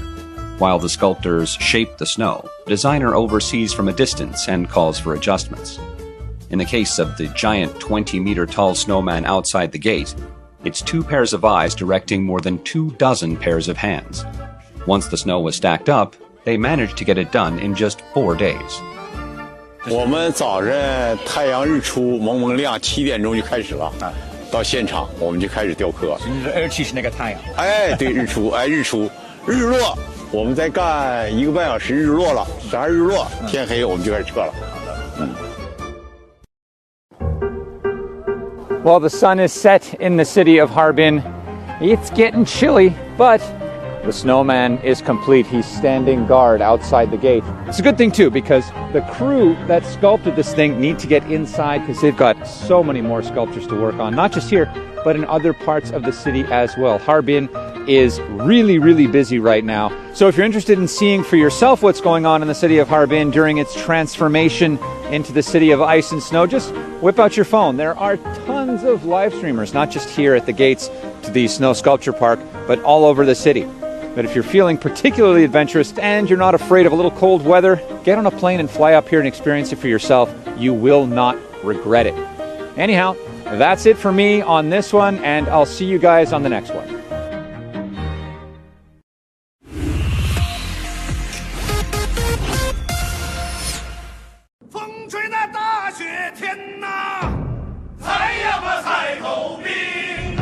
This is Caibingjie, or the Ice Harvest Festival. It takes place on the first day of the major snow solar term, which was actually yesterday. Now, traditionally, this is the day when the first ice block is hauled from the top of the river. By December, the ice on the surface of the Songhua River in Harbin is over 30 centimeters thick, perfect for harvesting. More than 1,000 workers and nearly 500 transport vehicles will be required to get the ice off the river and into storage. An average of 10,000 cubic meters of ice will be cut, stacked, and hauled from the Songhua every day. Today, massive amounts of ice are used in sculptures for the ice and snow world and for the various festivals that go on in Harbin during the winter time. This year, the Asian Games are coming to Harbin, so they need a lot of ice. Anyhow, we got all kinds of activities going on today. As you can see, there's a stage back there, there's drums, there's all kinds of different types of food. Obviously dumplings here, there's barbecue, It's going to be amazing. Join me as we experience 裁冰节.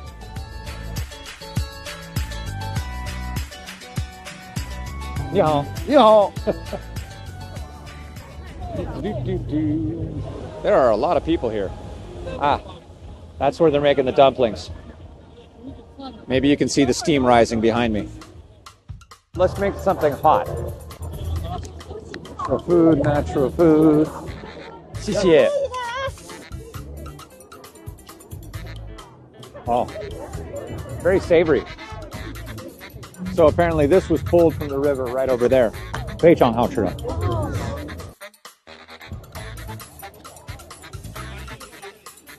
这个是一个雪人牛奶，对，然后这个是一个没有刻完的作品。我们一般会拿这样子的刻刀去完成它，然后这样往前推。Yes。我不是东北人。对，是的。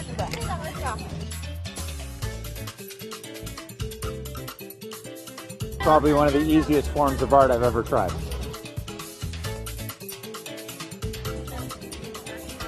Okay. Hey. It's beautiful. My first ice painting. Well, that about does it for me. It's absolutely frigid outside, but everybody's having a great time. Yeah, I highly recommend coming out here if you've never done this before because it was an absolute blast. See you next time, guys. Whew.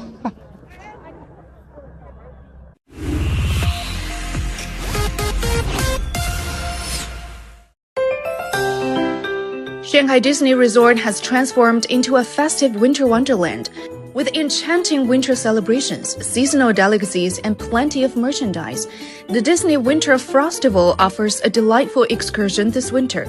Each evening, Mickey's Snow Magic transforms Mickey Avenue into a frosty fairyland with themed music and captivating projections. The popular Disney Winter Magic Cavalcade brings to life classic Disney winter scenes and beloved Disney characters in a dazzling array of floats and decorations. Visitors can enjoy appearances by Duffy and Friends, as well as Mickey and Friends dressed in festive winter outfits.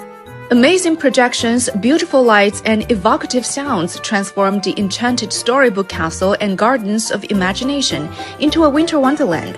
The popular faux ice statues also return around the park, with all new sculptures of Frou Frou and Mr. Big from the movie Zootopia. 我今天正好生日，想来放松一下，所以说来玩一下。就呢，这个水晶也感觉挺吸引人，所以过来拍一下照。感觉这里非常充满童趣，而且像小时候看过的动画片一样，就是给人非常有爱的感觉。可能晚上会更有感觉吧。氛围特别浓，一个新年的感觉了。Disney Winter Frostival will continue until February 21st, 2025.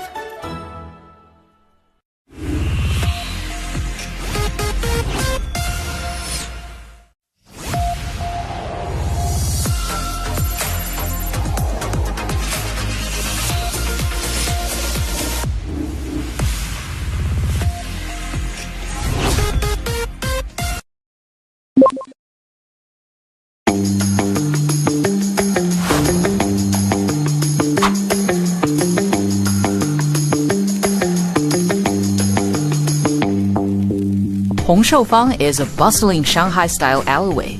Even on a weekday, it's a popular draw for tourists eager to snap a photo and with residents just doing their shopping. Very nice, beautiful. I like it very much. Really beautiful. The defining feature of Hongshoufang is its centrally located foodie social market. Here you can find not only fresh food stores but also more than 30 eateries that showcase Shanghai's local culture. Residents of neighboring communities and those who work nearby can enjoy shopping, leisure, and dining here. 有蓬勃焕然一新的感觉，我觉得非常好。里面吃的也多，而且呢，都是适合老百姓的口味的，什么大众口味，对吧？还有呢，就是那个里面的很多服务啊，各方面都提升了。我觉得是我们老百姓喜欢的这样一个环境。So people are thinking of Hongshoufang as a place where to get nice food, nice drinks. Hongshoufang is not an entirely new commercial district. Its history dates back to 1933. In 2016, Hong Shoufang embarked on a renovation project. The red rooftops and gray bricks show that today's Hong Shoufang still retains the traditional Shikumen architectural style. Alex Mock, the designer of Foodie Social, said they try to preserve as much of the historic fabric of the area as possible during renovations. So Hong Shoufang was originally a residential area, and it heavily featured the old Shanghainese Nongtang kind of laneway structure. The architectural language that we used here is very familiar to them. So for example, the buildings of Hong Shoufang uses the traditional gray brick, and also just the way that the structure of the architecture is laid out, again, is familiar to them. It looks like the laneways that they would have grown up in.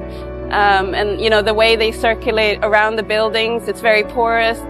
It's the blend of traditional style and refurbished infrastructure that attracts businesses like Pastifico Momenti.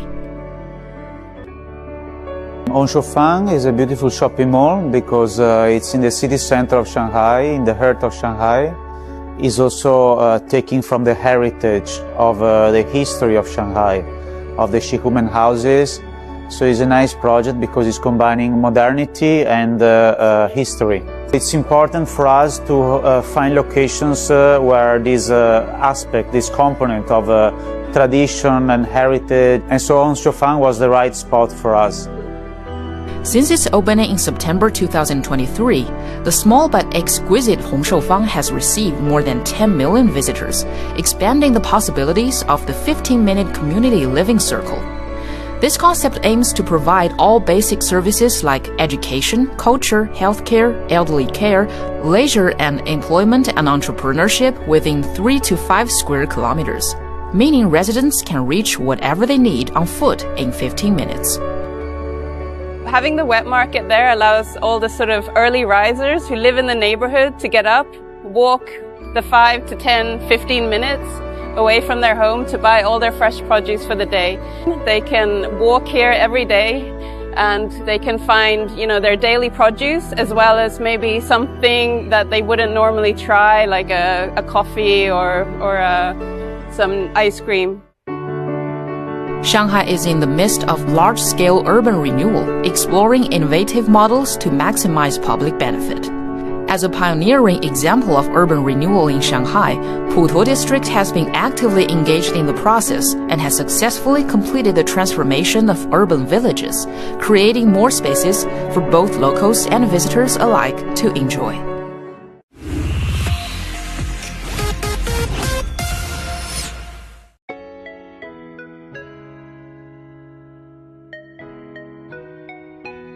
Located at 50 Moganshan Road, Putuo District, M50 Creative Park is known for its industrial architecture and strong cultural atmosphere. It now has more than 140 studios, galleries, and various cultural institutions from 20 countries and regions. Shan Art Gallery, founded by Swiss native Lorenz Helbling, is one of the first contemporary art galleries in China.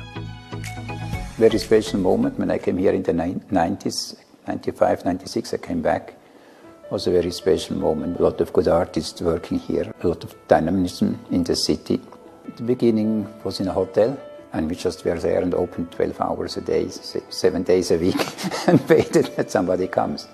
That was the beginning. Then we collected a lot of material about the artists, and many artists were quite happy.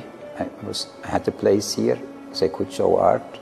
And I think that was ideal for the artist here in Shanghai, where everybody tries to, each artist tries to find his own voice, his own way to express his ideas. So M50 was kind of ideal for that. Everybody could find his, a place fit him.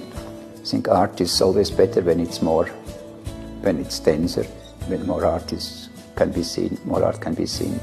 The freedom of having a gallery is just showing works you like. I think it's important and will stay around. Artist Hum Shan Cheng, who recently held a solo exhibition at PSA, has chosen Shan Art as the partner for his latest exhibition. Discussing the many pieces in this show that took years to complete, he remarked a venue like Shan Art, with its rich historical heritage, is an ideal setting for showcasing works shaped by the passage of time, as he doesn't work on one piece from start to finish. 有的话是等待30年以后继续画还有。过去我在非洲的画，到现在有时候看看还会画，脑子当中有个朦胧的想法，然后你放到边上去，然后过个3年你重新看这个画，就你好像一个似曾相识的一个熟人，慢慢有点淡忘了。那么那个你在社会的经历又不一样，所以就要把自己的作品每一次，很兴奋或者很，这个很平静、很理性的或者很感性的，每一次不同的，你再重新观察自己作品。那个在上面我继续再画，我很喜欢这画廊。中国这个美术馆还没有完全多的时代，它已经有相当部分是美术馆的功能，帮助这个民众和艺术家有一个连接的点，它等于是一个展示收藏了艺术家思想的地方。我们艺术家都关注到它，跟着当代艺术家都知道它。这个是它是，因为它是一个走在比较先锋的一个地方。Last year, M50 Creative Park was recognized by the Industrial Culture Development Center of the Ministry of Industry and Information Technology as an exemplary case of outstanding industrial heritage preservation and transformation. In the first quarter of this year, visitor traffic increased 77% year-on-year, with approximately 20% being expats. Creative parks like M50 and places like Sunin Art Museum as well as 1,000 trees have improved Putuo's cultural atmosphere, leaving a lasting impression on every art professional working and studying here. Additional art districts are now being planned in the district.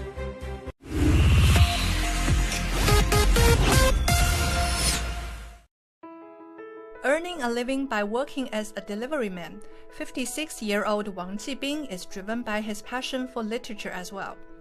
Having written over 6,000 poems and published 3 books of his collected works, the delivery poet was invited to the poetry festival events in Putuo District's Wanli community. Wang said, sharing his experiences with local poetry lovers also gives him more inspiration. 会接触到不同的人对于诗歌的不同理解，当他们不同理解的时候，可能对你就会起到一定的启发的作用。你会从不同的视角来看的一件事物，比如说同一件事物，他看的视角可能就会触发你的思考，然后你会尝试换一些角度去进行对于一个事物的多方面的描绘。Simple yet real, Wang's poems are seen as a tool to process his emotions, especially the personal experiences he has during his work. And like other guests at the festival, he was also invited to a gathering in Wanli Park, where they can enjoy poetry recitations and take a look at folk culture as well as the beautiful autumn scenery. 刚才我路过的时候，已经看到了万里这个贴着诗歌的标签，我就特别触动。你在这里，你会感觉到会被这种诗情画意包裹在之中的，你仿佛是诗歌的某一个元素，瞬间让你充满了想象。Also, an outdoor poem seminar was held there. How to write a poem, how to get inspiration, these were part of the lessons that the guest poets taught the students there.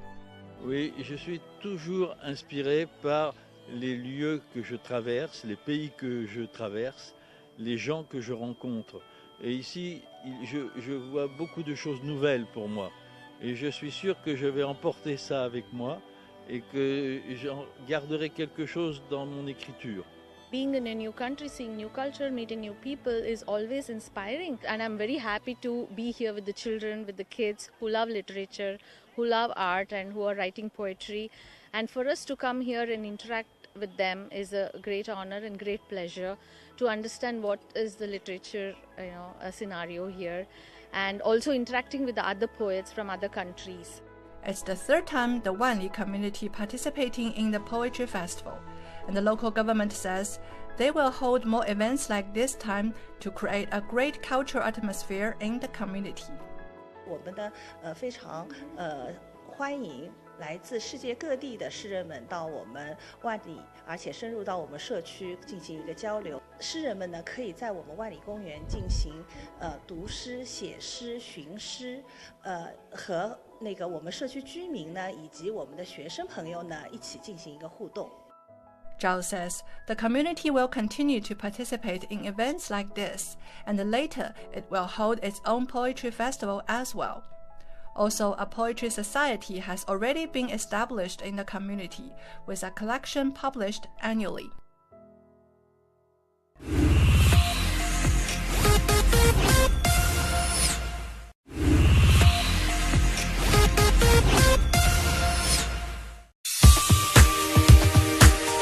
If you look carefully enough, you may be surprised to see a giant, whimsical-looking donut perched on the rooftop of the Place Mall, gazing down at Zunyi Road. In collaboration with German artist Yeye Weller, the mall is celebrating the 10th anniversary of the public art season Lupin. Visitors can watch projections lighting up the walls that harmonize with the mall's ambient soundtrack. 有蛮多的一些流线型的一些灯光，非常适合做一些舞会的一些内容。希望能够在借助各种的节日，融合国内外的各种的元素。Located in one of the biggest expatriate areas in Shanghai, the mall has organized more than 50 global exhibitions, featuring characters like Pikachu, Donald Duck, and lots of hugging bear. 大家现在选择商场也不一定主要是为了购物，主要就是一些比较时尚、比较潮流的东西，大家年轻人可以聚集在一起交流，可以休息，可以放松休闲。Taikoo Li Qiantan Shopping Mall in Pudong has partnered with Louis Vuitton to bring a whimsical holiday experience to life. At the heart of the mall's central plaza, visitors can discover a carousel installation.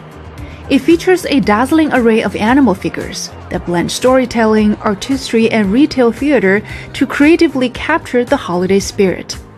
When I come here, I'm very happy with it because it always has the coolest decorations and pop-ups. I'd say it is very colorful, and I'd say there's a lot of unique fashion to China and Shanghai specifically, but I also think the foreigners bring their own sense of fashion and ideas to Shanghai, which is really, really cool to see people expressing themselves throughout the holiday season and just in Shanghai. Shanghai and China is just such an amazing and beautiful place, and getting to experience it is something that everyone should do.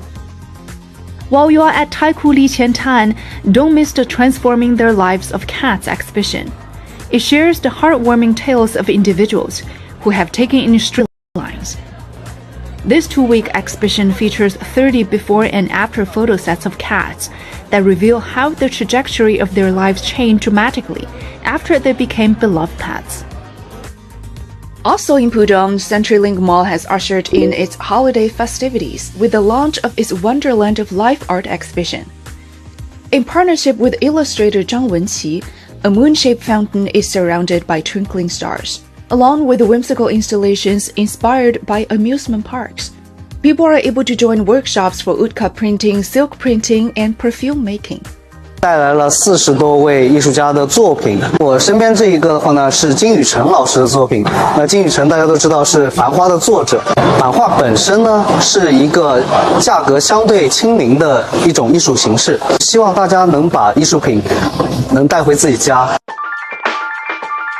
From now until January 1st, 2025, Xintiandi will transform into a winter wonderland.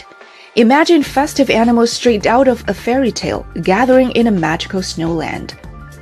In the Shikumen houses, you will be able to follow the Yeti's footsteps, find zebras zipping past the wall, and tapirs biking and performing whimsical nocturnes.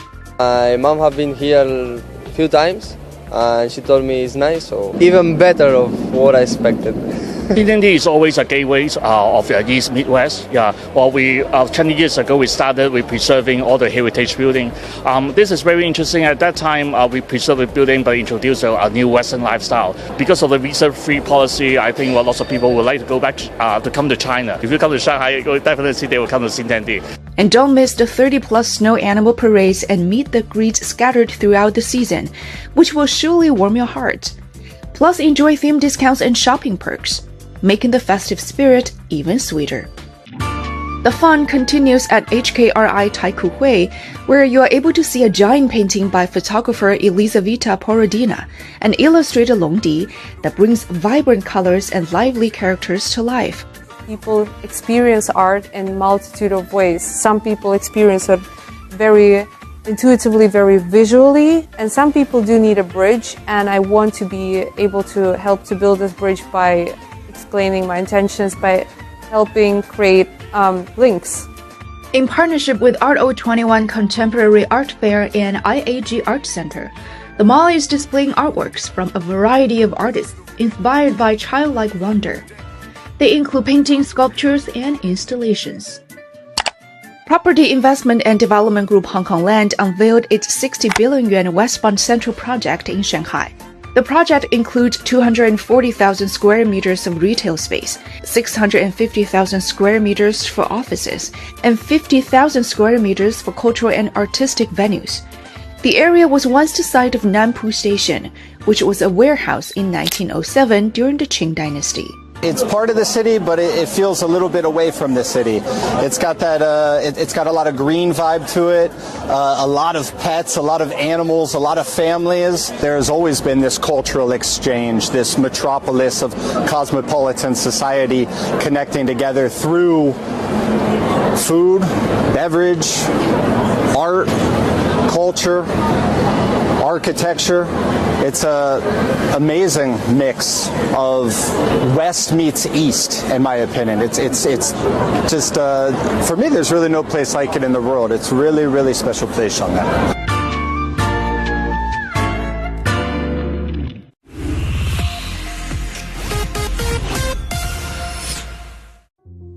How does a digital native portray landscapes? Today we see the world through a digital lens, whether it's our phones, tablets, or computers. Artist Lian Chu, a Gen Z creator, captures this experience by integrating the concept of the frame into her fairy tale-like landscapes. Everything we look at right now is within a box. It's within our phones, within our computer. So for my paintings, it's almost like a digital landscape. Chu begins in a digital world, creating collages on Photoshop before bringing her ideas to life on canvas. Her solo exhibition is chilly yet warm, reflects this blend of techniques and emotions. Each painting offers a touch of warmth, like a rainbow, fireworks, or rosy skies amid snowy hills. I put everything together and I put it in a collage. Eventually, when I paint, I add a lot of things. It's actually happy if people feel like, oh, this is too digital. It's exactly the message that I want to portray. Her work bridges the gap between the structured digital world and the organic flow of nature. This balance reflects her personal journey of living with Tourette syndrome, a condition that often causes sudden, uncontrolled movements or sounds. Art became a source of therapy and calm.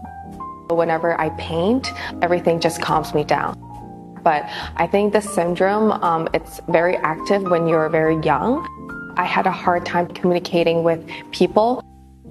In Hong Kong, I live in an island called Discovery Bay, so I'm surrounded by nature, plants, like they listen to you. They have no judgment. I think that's very important for me to have a really good listener.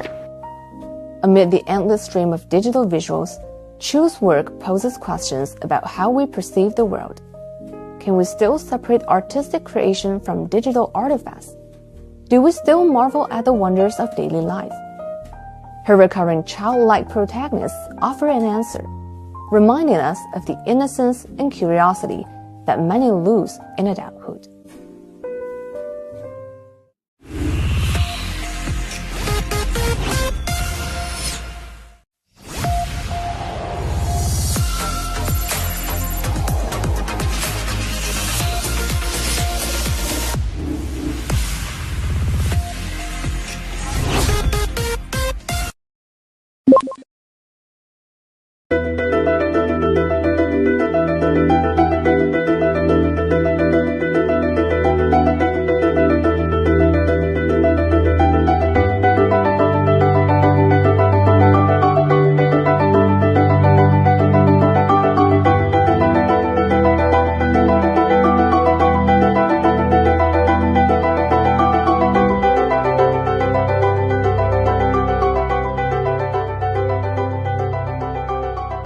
To balance the demand for the primary and secondary markets, the regulator implemented a number of measures to control the review and approval process, including the demand for high-quality disclosure and prospectus, and more clarity among the roles and responsibilities of all professional parties involved in IPO. The threshold in particular for the hardcore companies, has been raised. I think all these factors lead to a slowdown of the Asia IPO market in 2024. But starting from the rally in September, we see a sign of rebound. In the longer run, with the gradual implementation of all this policy, we believe there are sites that the Chinese Asia market can recover. When this policy gradually become stabilized, we will see the IPO process will be normalized in the near future. I think overall the momentum will be good in the long run. Gradually, high-tech will become the driving force of the Asia IPO market. And set aside high-tech, I would say something around related to AI and environmental, around carbon neutrality kind of products, new material, with all the driving force for the future IPO rebounds in the Asian markets.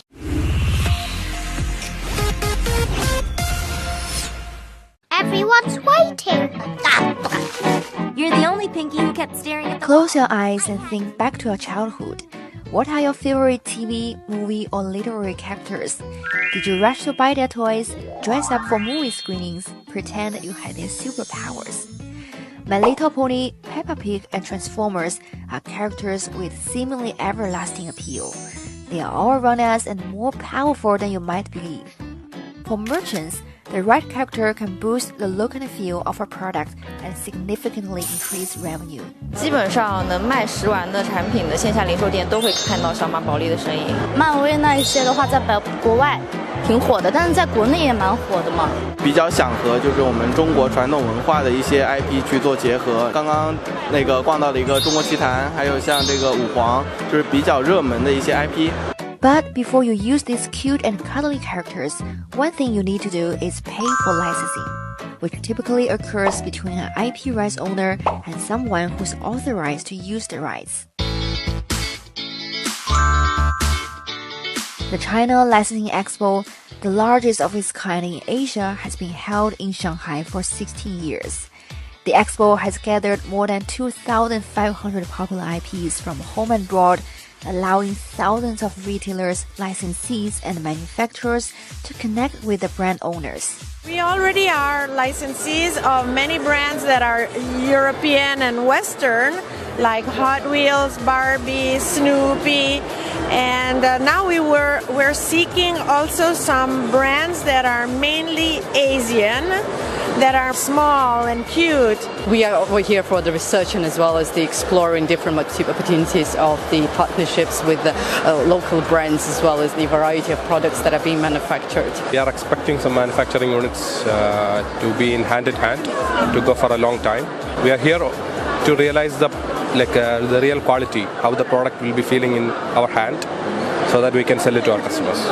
China is the world's 5th largest licensing market, with the fastest growth of annual retail sales of licensed merchandise and services, according to the 2024 White Paper on the Development of China's Brand Licensing Industry, released by the China Toy and Juvenile Products Association.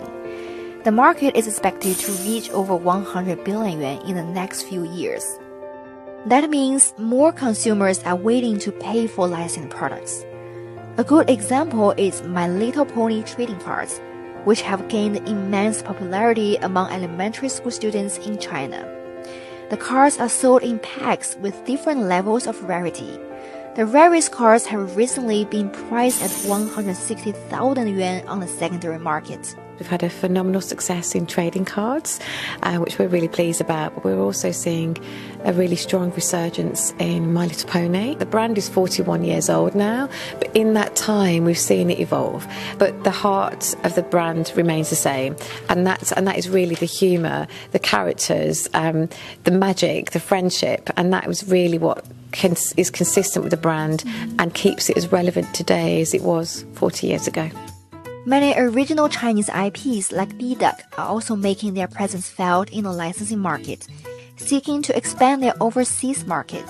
我们其实是从一个创意，再做产品，再做供应链，再做渠道，然后最后做授权，基本上衣食住行的品类都有。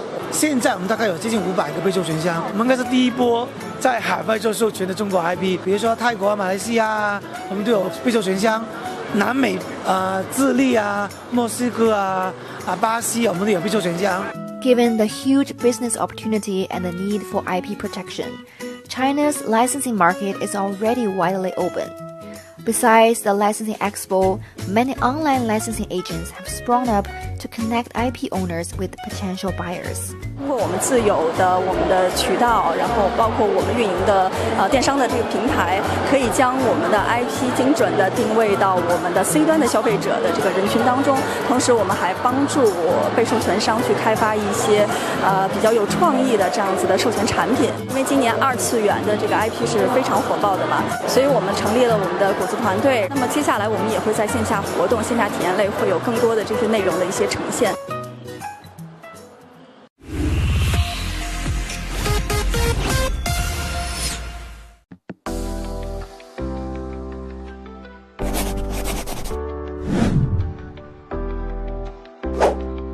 When mentioning stationery, you probably remember the days when you were a student. With the rise of the digitalization and the paperless economy, the stationery industry has been impacted drastically. So how will stationery companies be able to survive? I'm trying to find the answers at Paper World China 2024, where more than 300 stationery companies from 10 countries and regions are showcasing their latest products. The innovations and changes that some Chinese brands are making to find a way to survive have caught my attention. For example, innovation in sustainability. M&G Stationery has launched a range of eco-friendly products. This includes the country's first carbon-neutral stationery series, which was introduced last year and is made from recycled takeaway containers. 我手中现在拿到的这一支是我们的手织碳中和中性笔。今年我们为大家带来了濒危动物系列的产品，它的笔身呢是 PLA 材质，它是更加能够被环境友好的分解，对环境更加友好的一款产品。Students and office workers are the main buyers of stationery products. With consumers increasingly seeking personalization and quality, there are new growth points to be found in the market with co-branded products and better technology. Various stationery brands have signed deals with IP license holders of pop culture hits such as Butter Bear to launch a series of stationery products. These have attracted the attention of a large number of fans and collectors with their exquisite designs and cultural connotations. Chinese stationery companies are also looking overseas for growth. The world is looking at China right now. There's a tremendous opportunities, and the role is in almost any category. For sure, when companies go global from a country, the fastest thing is to go to countries nearby, and then you broaden out more and more and more. That's the trend of going global for China and for any country. Many foreign brands, especially Japanese stationery manufacturers that have been in the Chinese market for over 20 years, are still confident in the potential of the Chinese stationery market. They are deeply committed to China and launch the new products every year based on consumer preferences. それはもう中国の人は非常に勤勉だし、昔からやはり書くという文化をね、しっかり守ってこられている人たちなので、我々の会社の核を大切にするとか、核を支えるっていう我々の哲学と非常にマッチングします。成長しますよ。もちろん。现在中国的消费者品质的要求比日本还有就是其他海外还要高。我们樱花是就是有专门的开发的部门在国内，专门为了中国的消费者做开发的产品。China's office stationery market is expected to be worth $31.8 billion by 2026, with projected annual growth of 3.9%.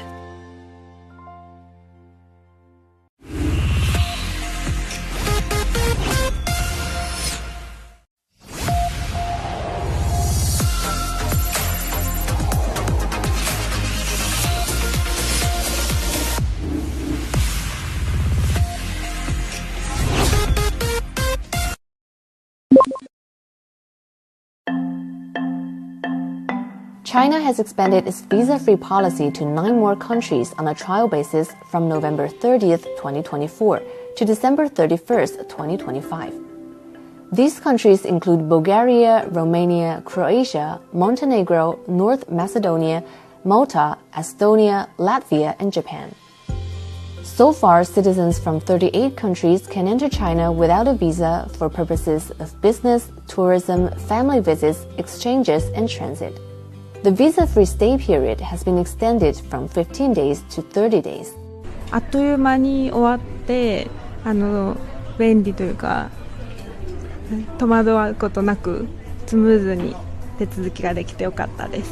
とてもスムーズに入国ができて安心して、入国することができました。Business trip, I've got an exhibition in Guangzhou next week. Visa-free procedure is very convenient because last time it took very long time to get the visa, to go directly to the embassy, and today it was very, very practical, and I'm very happy with this visa-free procedure. Definitely we will have more opportunities to go to other places to play. Yeah.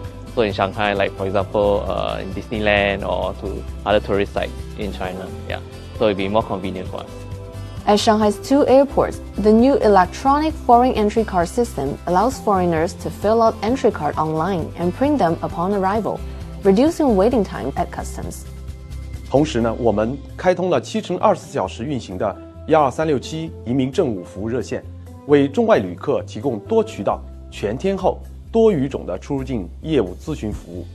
此外，我们在口岸设立紧急救助特别通道，增派100人外语志愿者服务队，青年民警24小时值守边检查验现场，为出入境旅客提供政策咨询、语言翻译、暖心帮助等志愿服务，确保旅客通关便捷顺畅。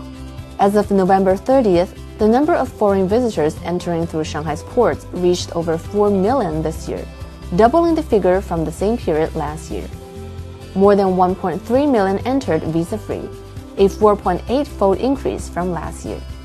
Among visa-free countries, the top 5 sources of visitors to China are Malaysia, Thailand, Singapore, Germany, and France.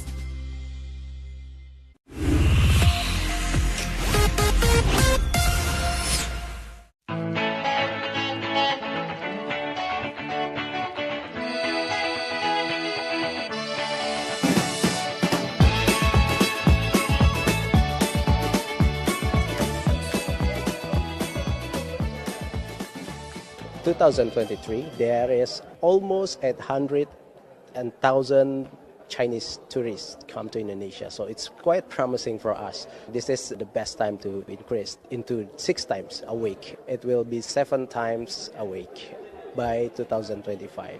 Tourists from China to Indonesia, it's a 4th largest tourist to Indonesia. We hope we can develop both ways. We can develop our tourists come to China as well. So this must be a good cooperation between 2 countries.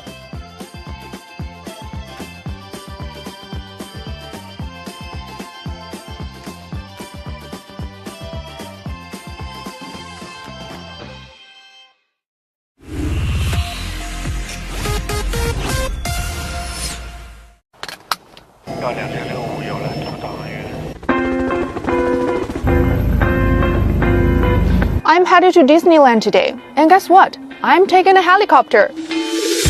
Tourists and locals often flock to the waterfront along the Huangpu River to get the best view of Shanghai's iconic skyline.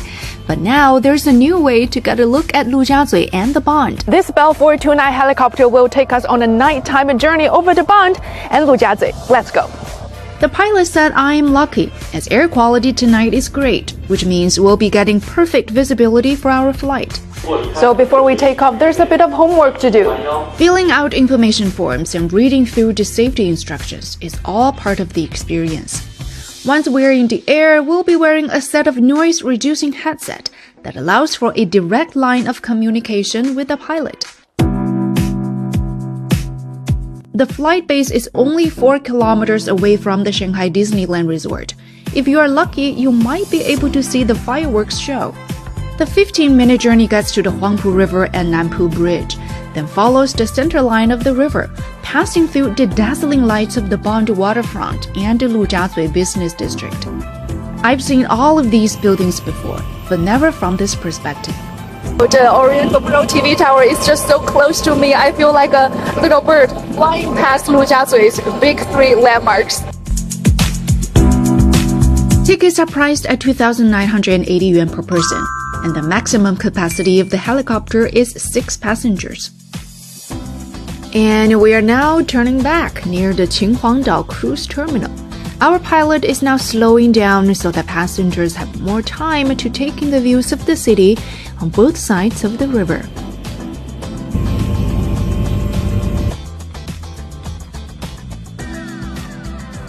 That was quite the experience. We spent more than 6 minutes about 300 meters above the Huangpu River. It was a real treat for the eyes.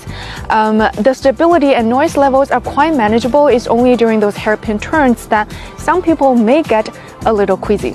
贝尔429双发直升机，它是有2台发动机，它有气象雷达、自动驾驶等一系列的安全装备，所以安全上不用担心。黄浦江这条航线，灯光是比较明亮的，所以和白天没有特别明显的区别。我们从南浦大桥开始，一直是沿着黄浦江中心线飞行，然后不进入居民区，飞行高度是300米以上，对我们下面的居民基本上不受影响。In August of 2024, a commercial flight service connecting the Kunshan City Terminal in Jiangsu Province with Shanghai Pudong International Airport opened for business. From gate to gate, the trip takes less than 1 hour, saving more than half of what it takes by car in good traffic. 1 month later, trial flights began for a service connecting Pudong to Jingshan District, and then on to Haining in Zhejiang Province. The Shanghai government unveiled its Low-Altitude Development Action Plan in July of this year, with an aim of creating inter-provincial low-altitude aviation hubs in the Yangtze River Delta.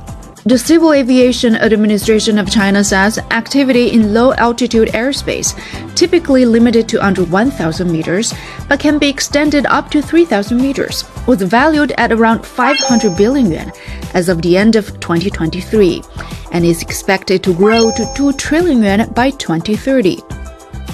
I know many of you have seen Shanghai skyline at night, but if you get the chance, I highly recommend seeing the beauty of this city from the air. You won't regret it.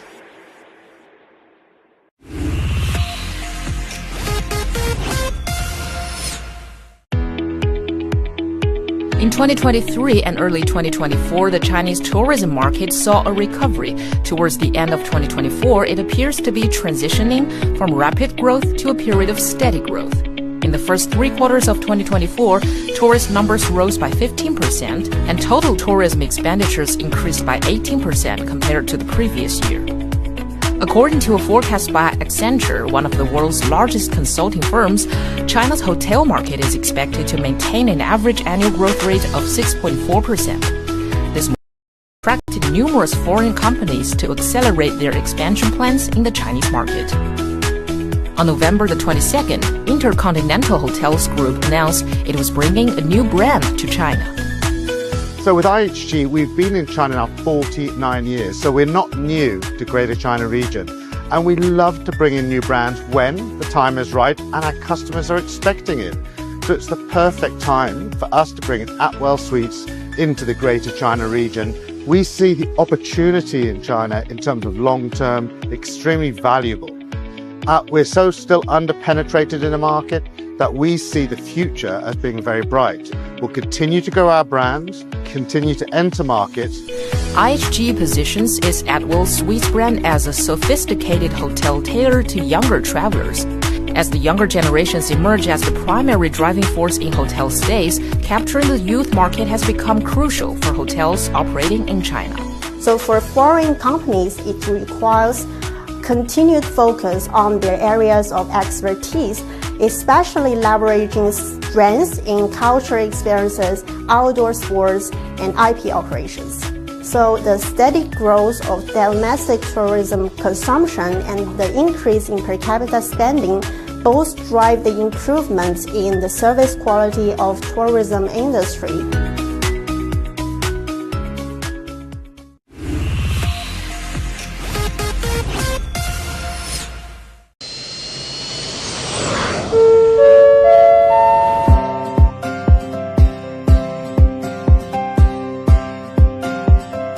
Hello everyone, Stephen here. Right now I am standing outside the arrivals gate, Terminal 2 at Pudong International Airport. I'm here to check out a new tourist information center where anybody getting off an international flight coming into Shanghai can stop right in here and get just about anything they need sorted before they go off into the city. Let's have a look. Service stations like this one can also be found in Terminal 1 at Pudong International and in Terminal 1 at Hongqiao International Airport. Mr. Qian, the manager here, told me that all 3 of the centers are open 24 hours a day, 7 days a week. All right, so super convenient location, directly across from the arrivals gate, and they can sort you out with just about anything you're going to need, whether it's tourism, you want to know what's going on in the city, or how to get to places around your hotel. Slide over to this side, payment. Link your credit card to WeChat or Alipay or exchange money.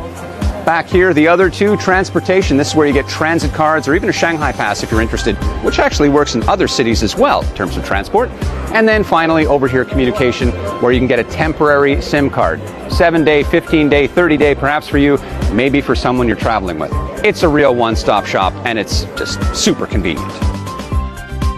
They help me very efficiently, very useful, very kind, politely, and very clearly details. Very easy, very convenient, and they speak English very well, so I was happy. Very good, very helpful, really fantastic. It is information from bottom of my heart. It's okay, very well. Until today, we already serve more than 120,000 foreigner guests, and they're coming from all over the world. For example, United States, United Kingdom, Europe, Canada, Mexico.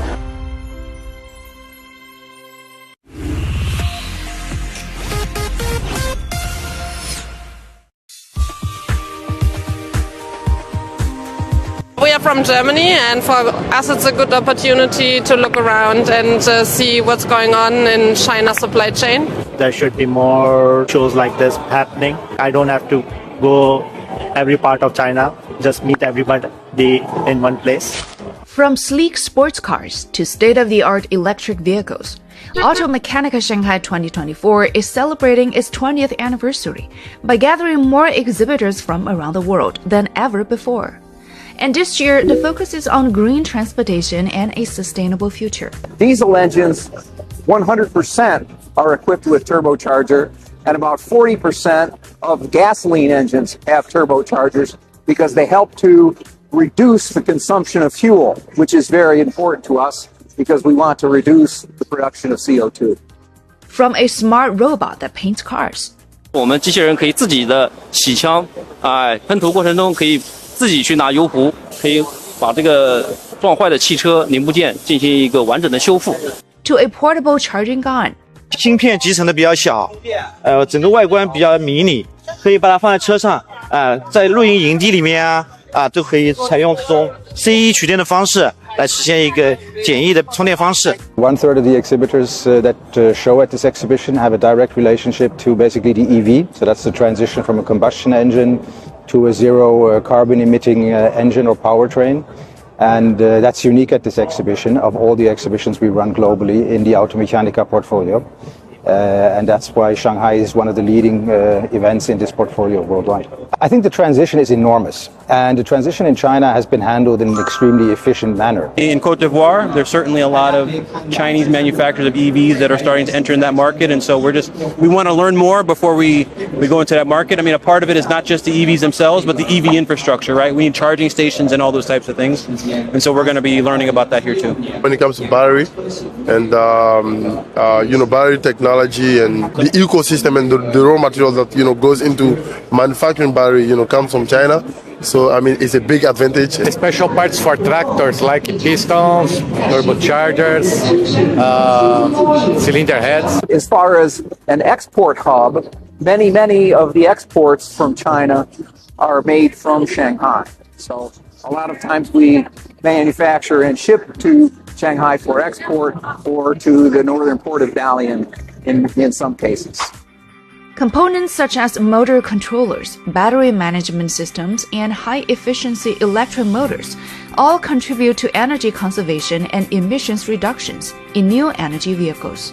Moving from land to sea, technologies like rotor sails and air lubrication systems are the main forces in reducing fuel consumption in ships. There's different kinds of technologies for the wind propulsion, but we have chosen the rotor sail that is using the Magnus effect to get the highest efficiency. So the savings can be up to the 25% Rotor sail technology is a modern version of the Flettner rotor concept. It uses electric power to turn cylinder-shaped rotors and push air behind to create additional thrust for a vessel.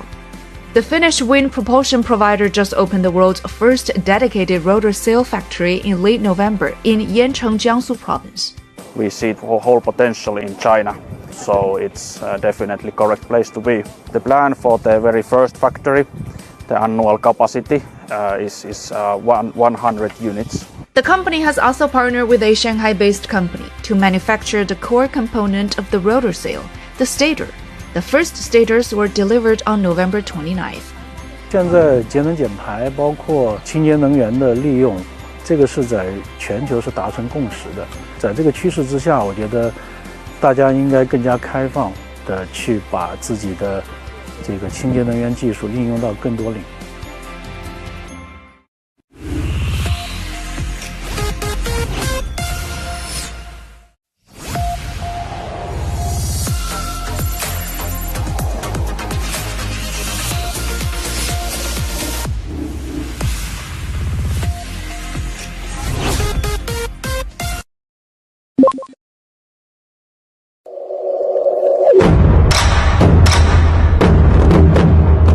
Okay, let's not forget two other historical villages in Shanghai and Zhejiang province. They are Zhujiajiao Ancient Town in Shanghai's Qingpu district and Nanxun Ancient Town in Huzhou's Nanxun district. The art season Immersive Zigaguo is in Zhujiajiao. My keywords for it will be linking various industries.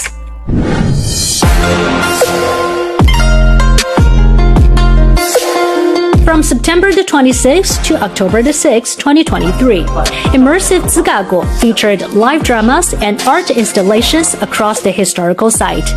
It included the dance drama T-Spell and more than a dozen other performances by emerging actors, musicians, and dancers. 并没有所谓的舞台，也没有所谓的座位，我们任何一个空间都可以成为我们超沉浸制造局，成为我们这个朱家角艺术季的演出场地。我们更希望看到的是产业的价值，比如说它和旅游和零售、和酒店、和餐饮等等，就是在不同的场合当中进行一个表演，它或许可以给我们带来不同的一些产业特点和产业魅力。Also, Nanxun International Children Cultural and Arts Season, a significant component of the 23rd China-Shanghai International Arts Festival, was held in Nanxun District, Huzhou, from October the 12th to 27th, 2024. My keywords for it will be family time. This art season in Nanxun involved 6 major performances, 13 immersive shows, and around 200 parades. Families with children were treated to a magical and surprise-filled extravaganza on weekends. 家里的老人、父母之间一起的亲子时光是特别的温馨的。我们希望他们既能够有文化的艺术的体验，又能够参与文化艺术，同时又能用这些水乡的文化来给他们进行一些浸润一个旅游加观演的形式，可能比到市中心某一个剧场单纯的一次观演更加的丰富。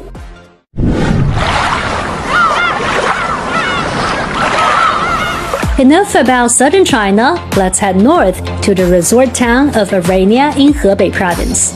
With its serene seascape and minimalistic architectural aesthetic, it is a popular destination for urbanites seeking a tranquil weekend getaway. It's also host to the Arania Theatre Festival. My keyword for it will be just like its slogan, half water, half stage. Launched in 2021, the Arania Theatre Festival is the first in China that takes place by the sea. It also refers to the concept that drama, like the sea, is unlimited. In addition to the many theatre performances, the most unique feature of the festival was Migratory Birds 300, an event where 300 artists from different backgrounds set up camp along the seafront and created art together for 300 hours. 非常荣幸的带着8位老师做了一个原创作品，叫做4/9个梦想，带到了安那亚。我最后一场演出放在了凌晨的3点半，整个沙滩满坑满谷的人，就是大家都不睡觉，从晚上看到了凌晨，看到了太阳真的从海平面上一下跳出来，而且那一下刚好是打在我最后那句台词，整个海平面一下就变红了。很浪漫，很浪漫。I feel with Anaya, the most special thing of it is architectures, and because unlike Wuzhen village or Zhujiajiao village, which has always been like very famous water village in China and has its very unique traditional architecture, Anaya, I think they were like designed and built from scratch. So everything is like specially designed for the residential area, but also for the theater festival that's happening in house ground, house yard, and things like that. It's quite unique.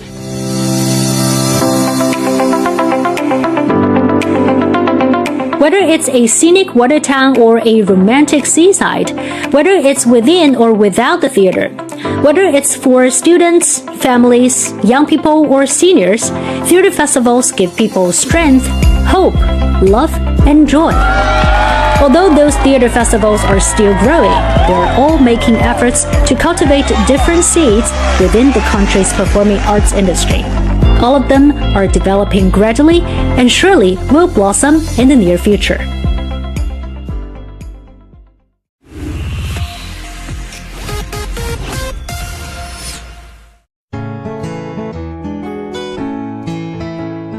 Rice is a staple food for more than half of the world's population. In China, it is the main source of sustenance for about 65% of the population, especially in southern regions where it forms the foundation of daily meals. Archaeological evidence reveals that Chinese people began cultivating rice about 10,000 years ago, marking one of the earliest instances of rice farming in human history.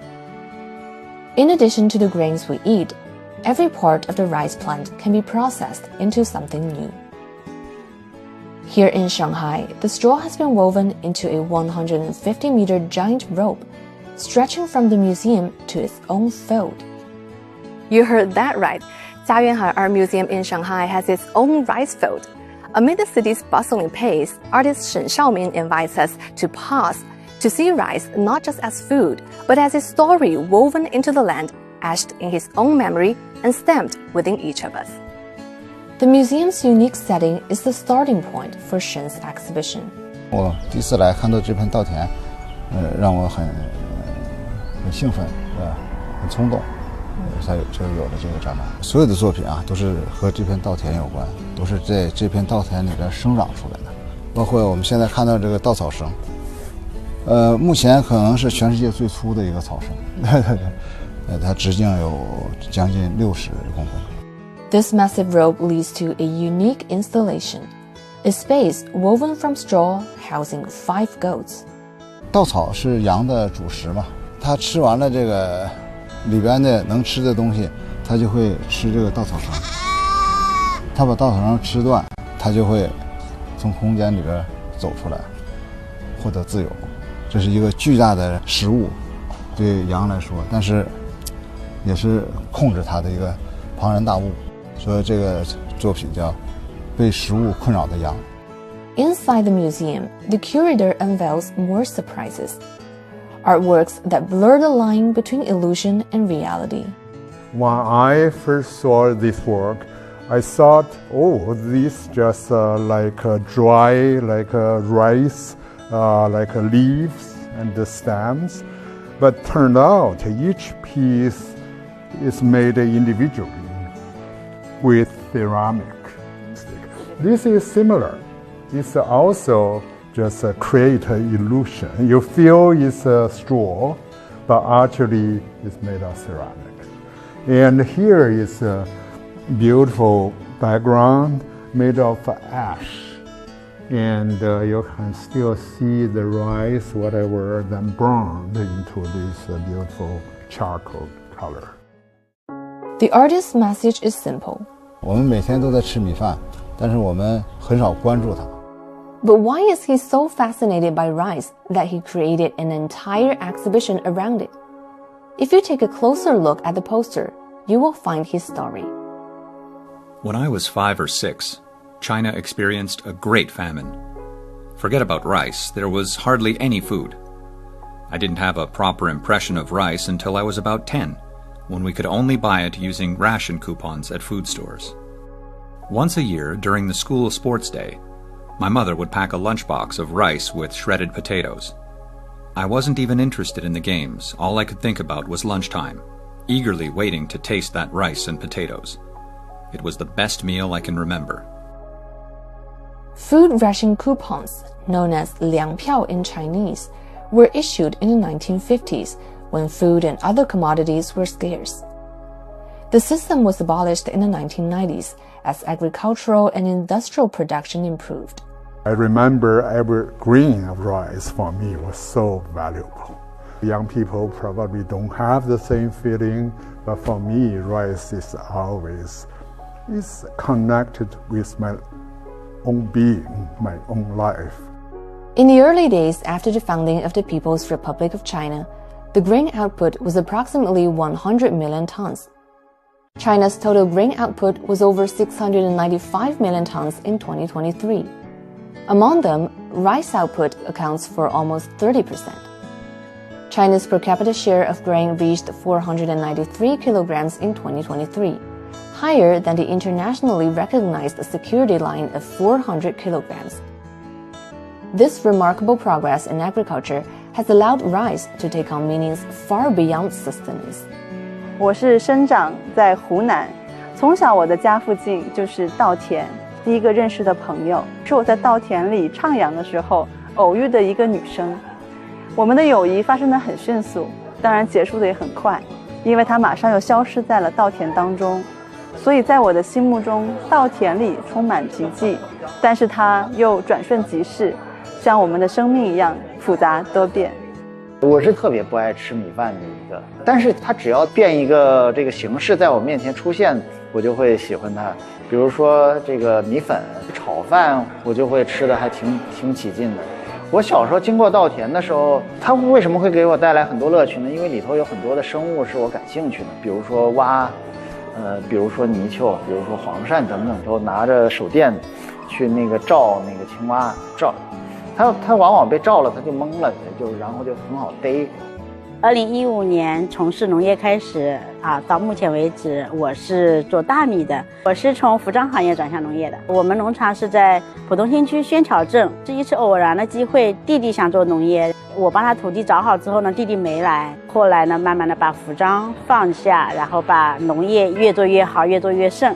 看到这片土地，然后看到我们的作物生机勃勃的生长，特别的踏实所以现在也吸引了越多的就是不同领域、不同行业的年轻人进入到我们的农场，进入到我们的农业来。我自己去德国从留学到工作也已经20多年了，因为他们不种水稻，很多种小麦的话就会用这些就是麦秆之类的有机材料来做，像比如说建筑的构造填充，还有就是保温材料。咱们的这个碗呢是用秸秆来做的，那实际上可能建筑工业也可以加入进来，然后让我们就是米影响的不只是咱们的饭碗，也可以影响我们日常生活更多的方方面面。我的工作主要就是研究在未来我们对水稻进行遗传改良或者是育种的过程中，怎么去找到最好的遗传资源。而且这些遗传资源的话，随着环境的变化，它可能会逐渐变得更贫乏，甚至被丢失掉。那么我们如何在这样一个复杂的环境下面，在人口不断的增长、耕地面积不断的减少这样一个大背景下，我们能够仍然保存我们的种子资源，用不同的品种把它可能种植在不同的地方。Rice has transformed into verses that nourish both body and soul, as Shen Xiaoming puts it.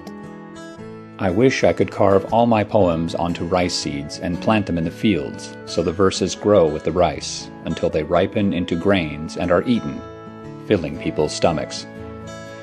May our stomachs' memories no longer be solely of hunger, but gain a touch of romance. Let poetry seep into every cell of the body. For a poet whose memories are filled with hunger, it's more important to store poetry in the stomach than in the heart, just as life always takes precedence over art. Without a satisfied stomach, even the most passionate heart cannot beat.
中国、韩国和日本。美国联邦政府关门的危机。炒作俄乌冲突将是笼罩此次峰会的阴影。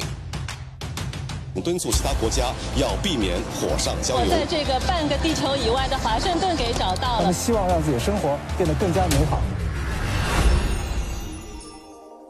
你好吗？ This was the first group of students I took to China. My journey is deep into China. Not too many people get the zoo.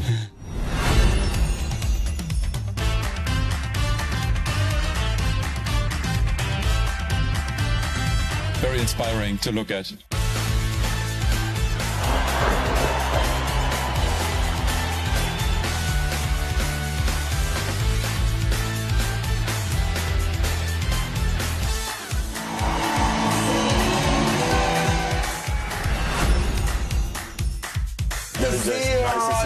Yes, this one's very good. Mr. Christopher Nolan. It's very exciting to be back in Shanghai. I'm at NYU Shanghai. Give you an exclusive tour inside. 让更多的外国人更加理解了上海话的路。上海地顶可以接“一带一路”倡议。大家可以看一下，我们这儿有两个小脚架，是中国制造。搭载着天河和金仓的长征5号 B 遥2运载火箭从这里点火起航。First villages in the city to be renovated as got to be 的语言包子。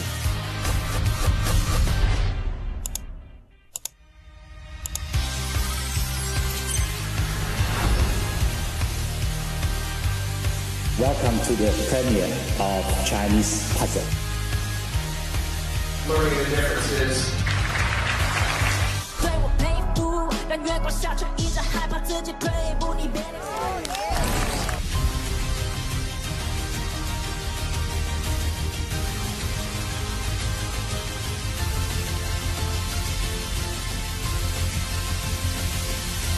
SMG International.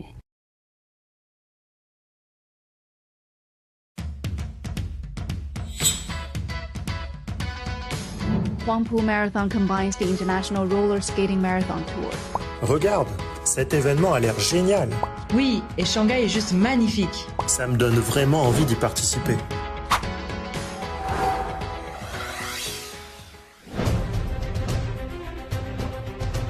The Zootopia Park at the Shanghai Disney Resort. В Китае отличная инфраструктура.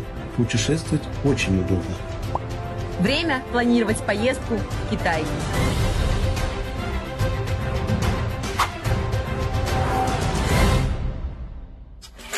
Are you ready to begin your studies in China?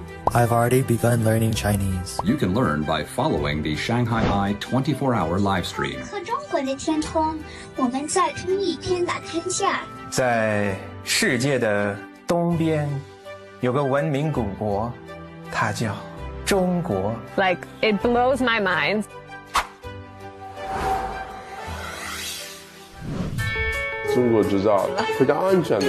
China has been a leader in embracing investment. Decoupling of the economies is not a solution. Die Freundschaft mit China nützt unsere Wirtschaft. Ich habe jetzt ein besseres Verständnis für viele Kooperationskonzepte. I would say China's a lot stronger today in innovation.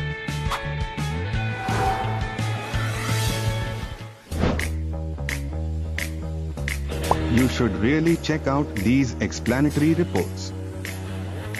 Joe Biden's official presidential car is Cadillac One, otherwise known as the Beast. So is its Chinese counterpart the Beauty? How big is a gram of gold? In this incident, one could understand this as Western bias. Wow, China is so different from what I imagined. Yes, we should understand China from multiple perspectives.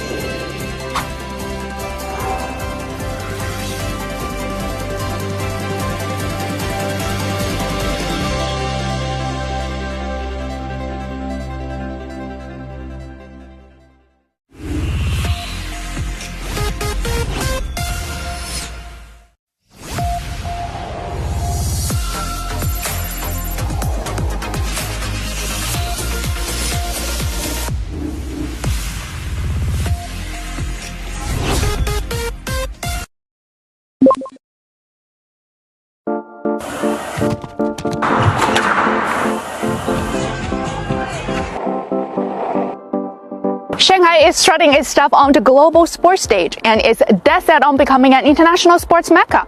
And that's not just a bunch of talk, it can walk the walk. The city hosts a slew of A-list international sports events. Take the Shanghai International Marathon, for example. Every year, it's like a carnival of endurance, where runners from all corners of the earth lace up their shoes and hit the pavement, sweating and smiling as they meander through city streets. It's amazing. 30,000 people and it's such a seamless experience. It's incredible. The 2024 Shanghai Marathon is the only marathon in China that is a candidate for inclusion in the Abbott World Marathon Majors. It's a first step on the journey for Shanghai as a candidate event, and the team here have done an amazing job at this year's event already. Then there's the Formula One Chinese Grand Prix, where the roar of engines is music to the ears of motorsport aficionados. And don't forget the first ever Formula E World Championship in Shanghai, where you don't need to wear earplugs at all. So quiet.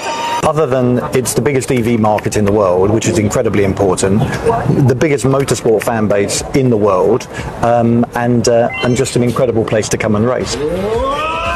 And of course, Rolex Shanghai Masters has produced some of the most epic rallies in tennis, where Swiss legend Roger Federer returned for an exhibition doubles match. Just to see Roger Federer play and hit some balls is a really special thing because he's the most elegant player ever. The F1 Chinese Grand Prix and the Shanghai Rolex Masters achieved combined revenue of 520 million yuan in 2024, a record high. For the very first time, the Shanghai Longines Global Champions Tour ran until 9 p.m., allowing spectators to watch the action at night at this newly built futuristic-looking venue in Pudong. We started 10 years ago, and we are very pleased that they have a vision to bring something like this. Obviously, Europe has more history, but China is catching up very, very fast. Some city-developed sports events have also popped up, covering basketball, cycling, and virtual sports. The Meta SVS 2024 Shanghai Virtual Sports Open featured virtual rowing, cycling, racing, skiing, and golf, alongside new additions like jumping rope and soccer. You might not be in the same area together. Through virtual sports, you're able to still compete. So I think it's really important for building a stronger community of schools together in the region. 目前我们还在考虑像虚拟舞蹈啊，包括可能虚拟跆拳道、虚拟无人机这样的一些项目，我们可能会有更多的国际运动员参与到我们全年的赛事当中来。 International Olympic Committee President Thomas Bach had nothing but high praise for Shanghai during the Olympic qualifier series in May 2024. Shanghai is a place, a city open to the world, and we know Shanghai, the people of Shanghai being passionate about sport.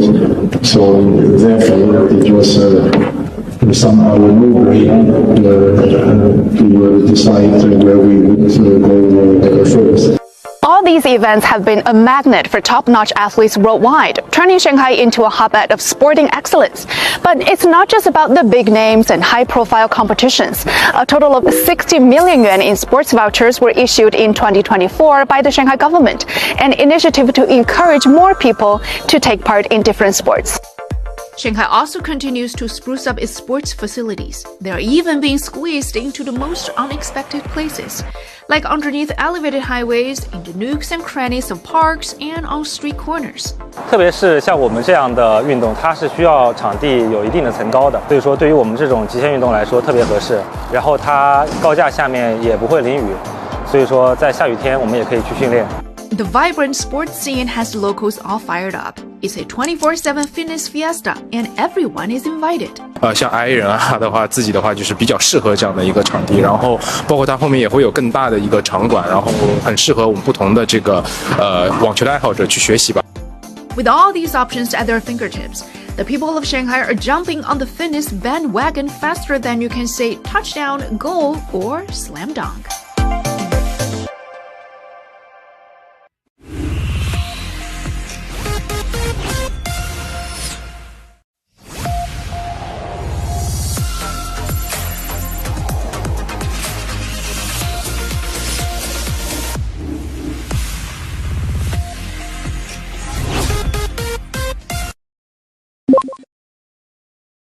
In recent days, San Francisco has been longing for a fuzzy friend from the Orient.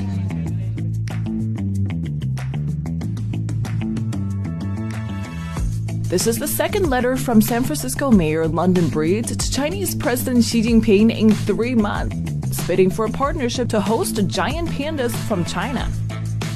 The letter came after the end of a number of Sino-US panda loan agreements, and zoos across the United States were obliged to send pandas back to their home country one after another. And now China wants them back. The Chinese government ready to take them back. Voices of concern thus emerged in Western media, fearing China could halt its panda loan projects overseas.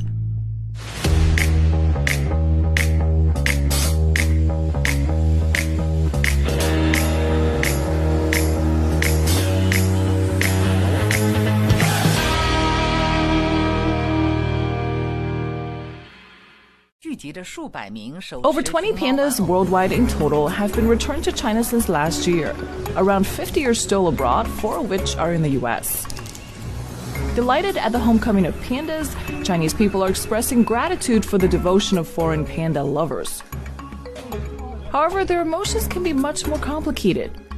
Last spring, Memphis Zoo announced the passing of Le, a 24-year-old male panda, shortly before a scheduled return to China together with its spouse, Yaya.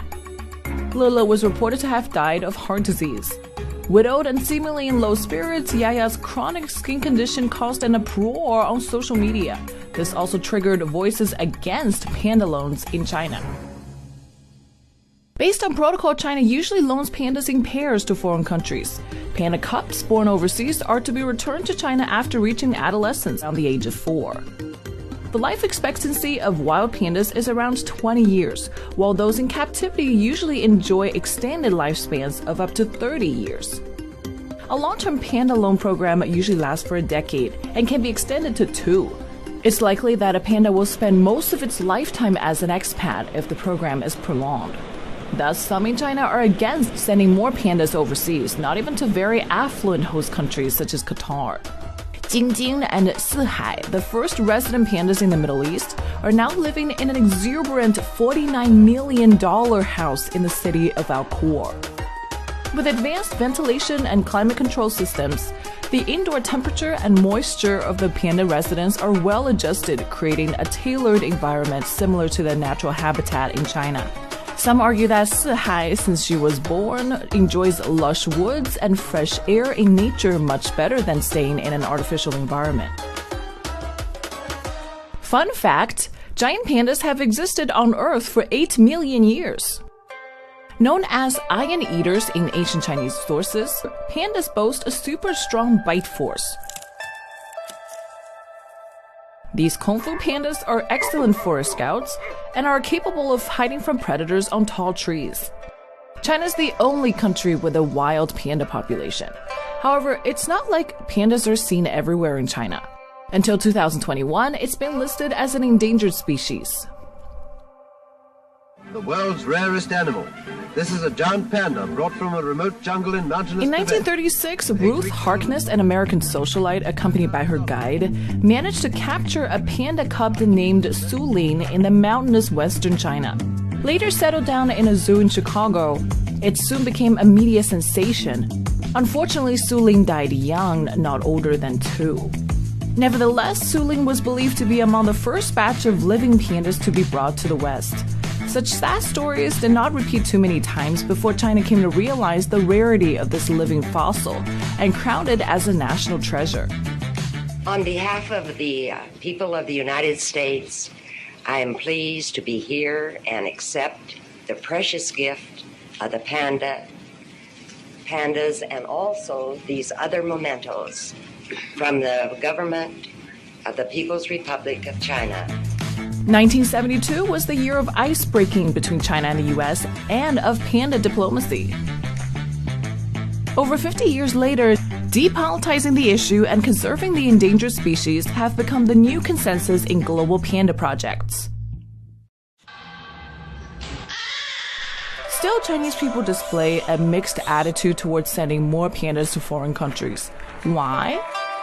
Animal welfare is definitely the top concern. However, there's a hidden reason, the psychocultural concept of the root.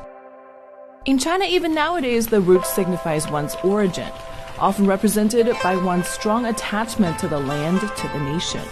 To put it simply, an unwillingness to move too far away from home. The Chinese has strong affection for look at these furry balls. Who can refuse them?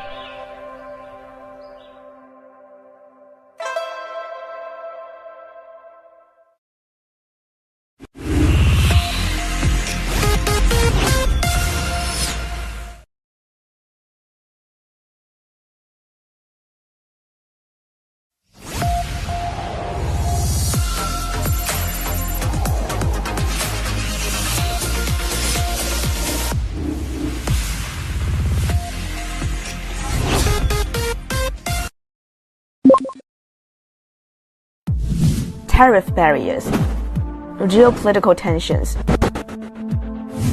slower global economic growth, all big frustrations for traders. Has the challenging year of 2024 ended with a bang or a whimper for China's foreign trade? To get a broad picture, it's good to start with a look at sea freight, which is responsible for around 80% of the world's international trading goods. This is huge. Pretty much everything you buy in a store or online spends some time in one of these. In 2024, the Shanghai port dealt with more than 50 million 20-foot equivalent unit containers, or TEUs, clawing its way to another record. More than half of that record throughput was completed here. This is the Yangshan Deepwater Port, the largest terminal in Shanghai. In 2024, it handled 26 million TEUs, which means on average every day, it was dealing with some 70,000 20-foot equivalent unit containers. Even the newly opened dock handled 1 million TEUs in less than 5 months. 1到11月份的整个外贸出口重箱同比有6.4%的增长。In 2010, Shanghai for the first time overtook Singapore as the world's busiest container port, mainly driven by China's rising exports. 上海港还是一个以服务腹地经济为主的港口。那么新加坡主要是以中转为主。From 10, 20, 30 to 40 million, it took the port 14 years, and now it took 7 years to add another 10 million to that record. Shanghai has been crowned the world's busiest container port for 1.5 decades. In many cases, it represents trade between countries. 这里一共有1、2、10个集装箱。对。今天都要出运的吗？对，然后今天都要出的，今天晚上都要走的。然后我们现在就是加班在装箱，我们每天大概要出到30到40个集装箱。30到40个，对，每个都是满箱吗？对，都是40的高箱，装的是健身器材、重量训练机。They're pretty much the most expensive machines in any hospital. Exports take up 20% of our business. What's the target for 2030? We hope by that time, between China domestic versus outside of China, like a 50-50. Do Western economies' restrictions have an impact on the foreign trade here? 前11个月，上海的外贸出口是1.64万亿元，增长了3.4%啊，取得这个成绩是非常不容易的，不依赖于任何单一的市场。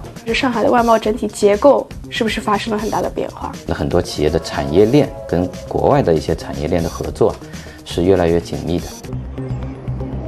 What will the trade situation be like for the year to come? We already have a lot of orders for next year for the installation. 今年可能目标是21个亿，那明年可能还会有10%的增长。这几年我们新兴战略企业是竞争力不断提升，自然而然国外的很多逆全球化的一些措施就会针对我们这些行业和企业。有一些企业在我们的调研当中，他说我的技术附加值不断在提高。这个附加值就是利润。对，利润空间的利润空间。另外一个呢，就是通过布局这个多元化的市场，美国和欧洲，还是我们的上海外贸的出口的这个主要市场。但是呢，这几年很明显就是东盟、一带一路这个增长也是非常强劲的。这个增长呢是要比我们平均的增速要高，而且显著高。If the trade is growing, what's inside the increasing number of containers? What about the cargo value? And what do the exports mean to local markets?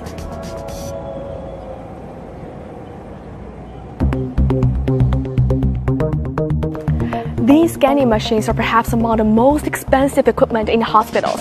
Some of them can be worth tens or even hundreds of millions yuan. Every year, hundreds of such machines are sent to foreign countries from the Shanghai-based medical equipment giant, United Imaging Healthcare. Dr. Shan, nice to meet you. Hi, nice to meet you too. So you've got a very busy schedule today. Yeah, that's right. I just finished a meeting with one of the very important customers, actually from India. Where I met Xia Jusong, the firm's president of international business. The revolutionary technology. The most frequent word he mentioned was first. The first and the only. First one in the market. This is the world's first full-body 5 Tesla MRI. We received the US FDA clearance back in May. End of November, we received the European Union clearance, which is called the CE. So now this can be commercialized in the Europe and also in the US. What about order inquiries? Since we got the CE and the FDA clearance, we have a lot of inquiries about this technology. Some of this, we are in the final stage of the negotiation. Clients have been flying to Shanghai from the US, Europe, Latin America, and Southeast Asia. Over the last 6 months, every week we have multiple groups from different countries come to visit. Even today we have 2 groups. Yesterday we have 3 groups that come to visit. They're all coming from outside of China. The key has been R&D. Usually I think it's between, I would say, 2 to 5 years. But our product, every year we have new product coming in. This is a more common scene among Shanghai's exporters. And thus more exports are of a higher value, thanks to the city's emphasis on high-tech development. 比如说我们的汽车、电池、检测设备、仪器等等这样一系列高附加值产品呢，较10年前在我们整个贸易出口大盘子当中这个占比明显提升，合计增长了12.5个百分点的这样的一个占比。With most of the exporters making high-value products, Shanghai's Jiading Comprehensive Bonded Zone saw a 30% increase in export value this year. 随着一些高价值产品出口企业他们出海披荆斩棘，那么可能有很多的产品现在遇到了一个售后维修的服务，保售维修政策的一个创新，也是给这些企业开了一扇窗。目前在中保区内特定的一个区域内进行维修，维修后呢再返回出境。The increase has come alongside the rise in new firms. That medical equipment company was established in 2011, not a long history compared with the other leading firms in the industry, but it's already an international player. It was a bold move and has now proved a success. End of 2017, we installed the first product in Japan. And also, end of 2018, we installed the first product in the US. And end of 2019, the first installation in Europe. In just 7 years, despite the headwinds brought about by COVID, the company's exported its products to more than 75 countries. And it's not just simply selling its products to overseas hospitals and research institutions. Currently, we have around 30 some subsidiaries in different countries. So we have our local employees. Even in these countries, we don't have a legal entity. We will have our local employees being hired by the local labor companies. So they will be there to serve the customer and to provide the training and also provide the technical service. When did you start to open your overseas subsidiaries? First, the R&D facility opened in 2013 in Houston. So later on, 2018, we entered the US. So that facility in Houston, we expanded into sales and marketing, customer service, technical support, as well as also we set up our local assembly plant in Houston. The company's hired more than 330 employees outside of China, including in the US, Poland, Japan, South Korea, and South Africa. And fresh data from Shanghai Customs has also shown that the city's exports are serving a more critical role in the world's supply chain. 中间品前11个月较10年前同期增长了1.6倍。那么这个中间品的增幅就说明什么呢？很多企业的产业链跟国外的一些产业链的合作是越来越紧密的。电子类的中间品从金额来说肯定是最高的，手机的零部件电脑零部件包括集成电路集成电路它整个都算中间品的那么它的整个出口增势也是比较好的。Data from the Shanghai Customs shows that from 2013 to 2020, integrated circuit exports rose more than 70%. Exporters are already preparing for future orders. When I walked inside this plant, I saw there was a construction site. What's it for? So this is actually our phase 2 for the United Imaging. So currently, this location is about 120,000 square meters. And the one you saw under construction, which hopefully we will finish it by end of next year, that's 440,000 square meters. So by end of next year, and it will be 560,000 square meters, which including manufacturing, business center, and R&D centers. So once this finished, this will be the biggest in the world, the medical technology park. In the meantime, our super factory in Changzhou, so we're also undergoing the phase 2 expansion. So almost doubling your current production capacity by next. Or tripling, yeah. Even labor-intensive product exporters have found their way to add value and secure a higher profit. 传统行业将近1700亿元出口的，也就是说一个月可以出到150亿元人民币这个量是非常大的。那么这样一个规模能保持下来，而且这几年这个趋势看下来它没有一个萎缩的这样一个趋势，是一个比较稳定的这样一个出口。The Shanghai port is now getting ready for the potentially rising demand. 接下来2年重点要推进的最主要的还是小阳山北侧的建设。一旦小阳山北侧的建设能够完成，总的来说呢，上海港也有一个能够突破6000万的这一个基础。17应该是27年。中转要达到多少是我们理想的状态？我们的理想状态占比在25%吧。现在是14。上海港是全球外贸航线密度最高的一个港口每周超过350条外贸航线。上海港呢，连通了200多个国家级地区，覆盖到了全球近700个港口。这也是为船公司开展国际中转的转运呢，是一个打好了一个良好的基础。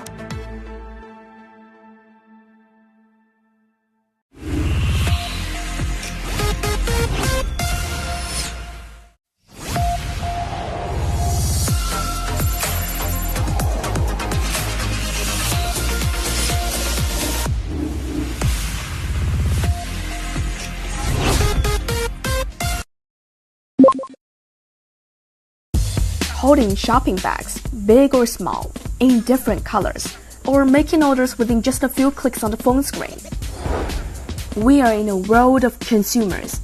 The wealth is coming from the East in the future. It's not coming from the West. British luxury department store Harrods has opened its first ever private members club in Shanghai. We've got to focus all of our attentions to make sure we're relevant and to that customer. Chinese customers are very important to us. In China, there are more than 2 million high net worth households. 400 million people are in the middle income group. And that number is expected to double by 2035. Our outlets are mostly high-end luxury outlets. We are achieving and experiencing a significant growth. Do you think Chinese young people are still interested in buying high-end products currently? Yes, sure. More and more there will be. They appreciate and understand the quality. There is an evolution and the market is becoming much more sophisticated than before. The potential of the Chinese market is still to come. If there's more potential, how are brands and designers planning to exploit it? 我们每一次推出这样的一些设计师合作系列，大家的反响都是非常热烈的。And the competition has been fierce. I mean, there's new brands coming all the time. It's so interesting to sort of see how things are evolving so quickly. It's the first time really in my career that I have reached so many customers.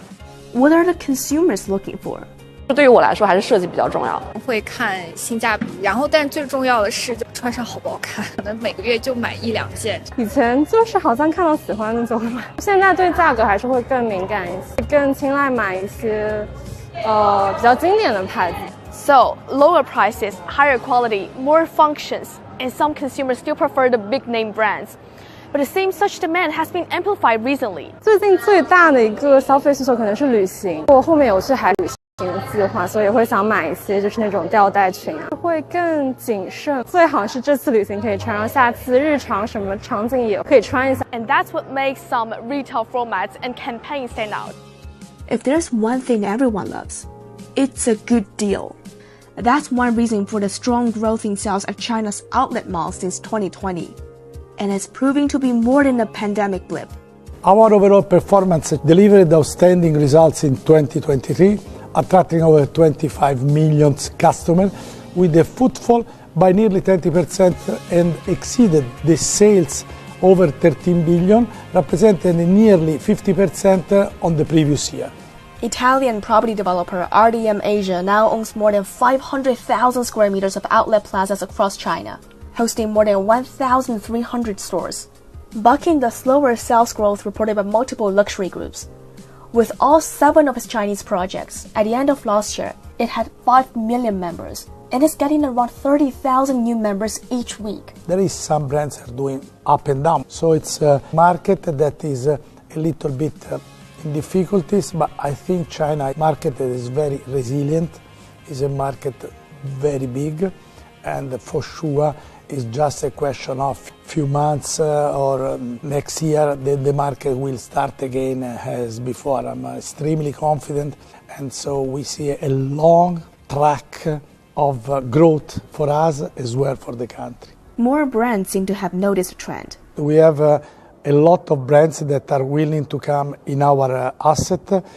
All our assets are fully leased, and so we are looking for expansion. We are expanding the third phase in Chengdu. We are adding around 30,000 additional square meters. We'll host around 100 brands more, giving the largest portfolio of brands in Chengdu area, as well in Sichuan in the outlet business. As well in Beijing, we are planning additional phases because we have a strong success, a big flow of people that are giving us the comfort of additional investment. So discounted luxury goods and... It's always about the mix of high and low. The other solution to people's new consumption preferences has come from fashion brands.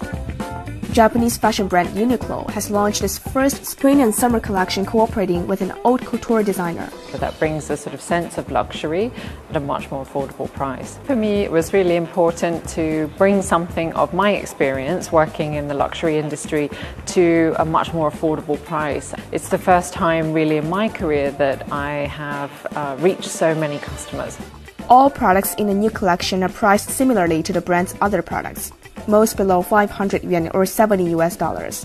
从设计师合作系列和这样的一些合作来言的话，我们从2015年开始到现在，大概已经经历了9年的一个时间。中国市场是我们非常重要的一个市场，我们每一次推出这样的一些设计师合作系列，大家的反响都是非常热烈的。无论是在我们的线下门店，还是在我们的天猫的官方旗舰店上面，大家的这个抢购热情都非常的高涨。包括在很多的社交媒体平台上面，也可以看到对于设计师系列的大量的一些讨论。从整体的销量上面来说，也是一直是不断每年都是大幅提升这样的一个状态。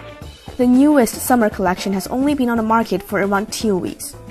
Many items have drawn thousands of orders online, among the top sellers on its Tmall store.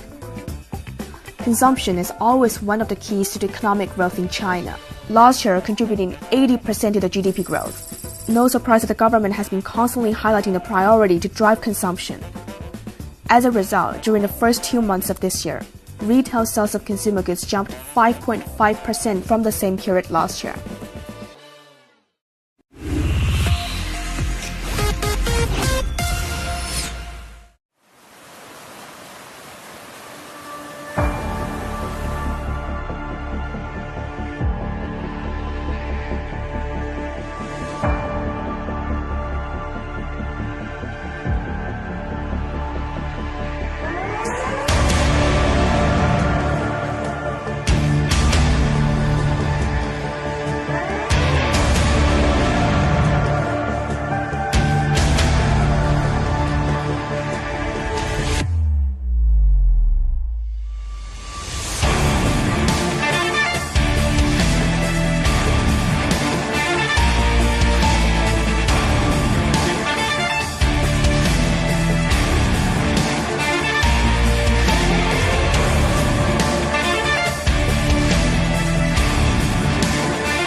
China 美国联邦政府关门的危机。炒作俄乌冲突将是笼罩此次峰会的阴影。敦促其他国家要避免火上浇油。在这个半个地球以外的华盛顿给找到了。他们希望让自己的生活变得更加美好。你好吗？ This was the first group of students I took to China. My journey is deep into China. Not too many people get this view.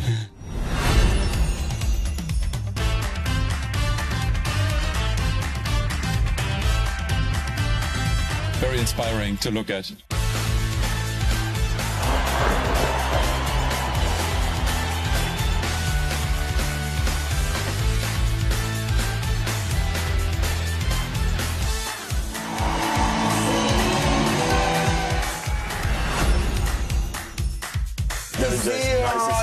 Yes, this one's ready.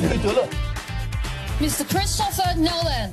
It's very exciting to be back in Shanghai. I'm at NYU Shanghai. Give you an exclusive tour inside. 让更多的外国人更加理解了上海话的内涵。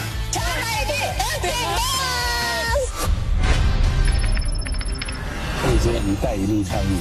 大家可以看一下，我们这儿有2个小脚架是中国制造，搭载着天河和金仓的长征5号 B 遥2运载火箭从这里点火起航。First villages in the city to be renovated as 高士比的语言高就。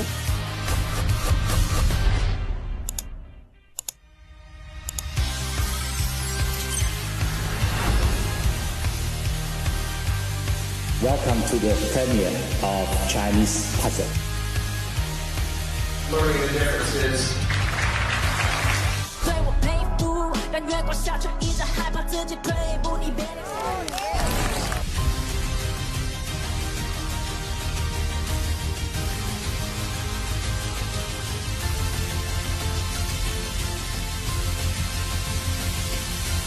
SMG International.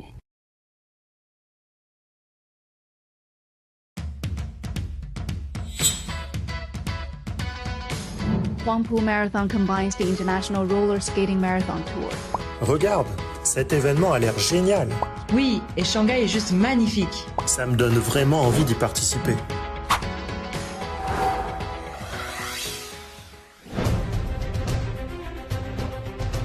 The Zootopia Park at the Shanghai Disney Resort. В Китае отличная инфраструктура. Путешествовать очень удобно. Время планировать поездку в Китай.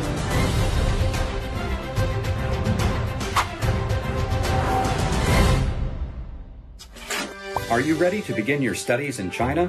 I've already begun learning Chinese. You can learn by following the Shanghai Eye 24-hour live stream. 和中国的天空，我们在同一天打天下。在世界的东边，有个文明古国，它叫中国。Like it blows my mind.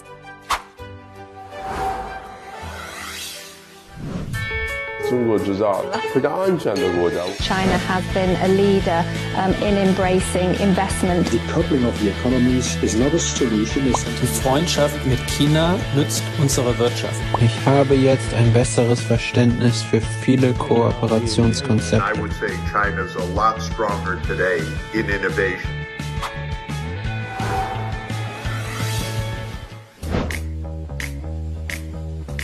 You should really check out these explanatory reports.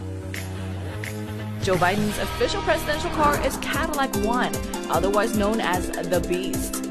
So is its Chinese counterpart the Beauty? How big is a gram of gold? In this incident, one could understand this as Western bias. Wow, China is so different from what I imagined. Yes, we should understand China from multiple perspectives.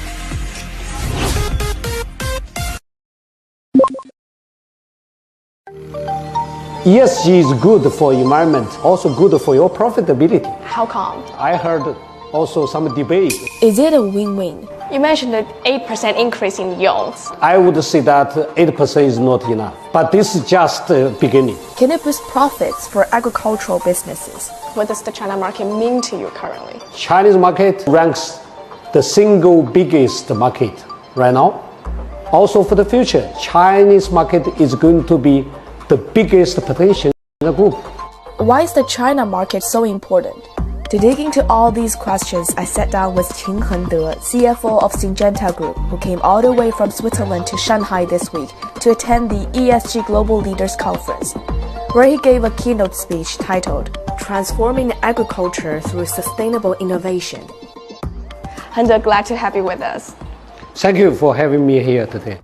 Actually, agriculture sector, specifically the farmers, are very sensitive to pricing, to costs. When they want to implement ESG elements into their production process, they will consider the costs in their whole process. Are they actually making money on those ESG measures? Yeah, actually, you raised the most critical question. To be honest, for sure, the newer products and more advanced technology, averagely price is going to be higher. It's true. But for example, we developed the portfolio sustainability framework. This is the first ever in the industry, by the way. We find that the tier one, the most profitable products, they are most friendly, to the environment. So that means profitability and also the ESG ranking has the very positive correlation. What we are doing right now in China through our modern agriculture platform, we are helping farmers to increase average 8% yield, but with 13% reduced carbon footprint. In overall, farmers' cost will be reduced. As long as we can help them to stabilize the yield, reduce the cost, that means farmer can get better income. What major projects do you currently have in China, and where are they mostly located, and any new innovations you first developed or applied here in China? We are not just growing the business here. Actually, we are accelerate innovation pace in China. For our, crop protection and biological technology, we are building our global R&D center in Shanghai. So we're going to launch the project before the end of this year. China has a very strong ability, also very talented scientists and research. We are going to leverage the advantage China has to even help us to accelerate the innovation in China, also for the global. In Beijing, our Biosys Research Center developed the patented technology we call the high edit. So this is a fundamental innovation for the gene editing. So this is a global advanced leading technology. We developed it in Beijing here. So this is going to benefit our innovation in China, also for the global farmer. We're going to have an even more original innovation and also the first ever breakthrough in China for the global. China is now placing a lot of emphasis on food security and integrating what it calls the new quality productive forces in the agriculture sector. How would you evaluate China's efforts, and are these measures also helping resolving some of the key challenges in promoting ESG in the sector? When we think about future, the innovation for crop protection, crop nutrition, also for the seeds, and also the even digital tools and the artificial intelligence technology, we can more adapt into agriculture sector to help us to drive more sustainable growth and transformation for agriculture, to secure the food, also to reduce the environmental impact. The most advantage we are leveraging in China, because China has a very much advanced the digital networking, right? You can get signal in the field, very high speed, stable, also the quality collection. Then you can help farmers to navigate this kind of digital tools through the smartphone, or we can collect with agricultural machinery to make sure we can collect data also to give the timely advice to farmers. The artificial intelligence adaptiveness in China also very high. So this is also very encouraging advantage we could leverage. Actually, we are collaborating with the digital company in China to develop somehow tailor-made artificial intelligence technology in agriculture to serve Chinese farmers. Big cities in China have been promoting the data resources, and it's covering the agriculture sector. Many farmers have their farms connected to 5G network, to the data network, and data trading even. Yeah. Is that something unique? Talking about the ESG topic or sustainable agriculture, to approach farmers directly to provide our product, service, and the training to them are very critical. So that's why in China, actually, we are training farmers just online. We can easily, collect 100, 500 farmers online. Our agronomists, they can introduce the technology and the application technology and also the digital tools to Chinese farmers very easily, very efficiently. But in some of the country, the most of country out of China, it's still relatively difficult. So that's why we have to hire the agronomists working in the field. They have to go to the farmers physically, right, to provide the training, product, service to them. This kind of a much advanced digitalization in China has a unique advantage we could leverage. Is this transformation something that you can imagine like 10 years ago? If I look back 10 years ago, for sure, we don't believe China agriculture can be developed as it is right now. The first beginning when I was engaged in agriculture, to be honest, at that time, our business for agriculture was the most difficult one. We were making big loss every year. Right now, for our business is doing much better. So that's why we believe if we look at the next 10 years, we strongly believe Chinese agriculture is going to be transformed into a much more modernized shape, right? So that's why this is also the reason we keep strongly committed to accelerate our innovation in China. China ranks the biggest potential for our business growth, also for our innovation. What kind of opportunities do you see here, and how would you leverage that potential in China? And do you have more big plans here? China has a huge amount of consumers. But Chinese people dieting habit is changing very fast. For example, the high protein consumption rapidly increasing in China. So that means more high quality food needed to feed Chinese people. On the other hand, our Chinese farmers still somehow lag behind if we think about adaptivity to technology and the innovation. All the opportunity just in front of us, but we have to accelerate our innovation. And thanks for joining us. Thank you. Thank you so much.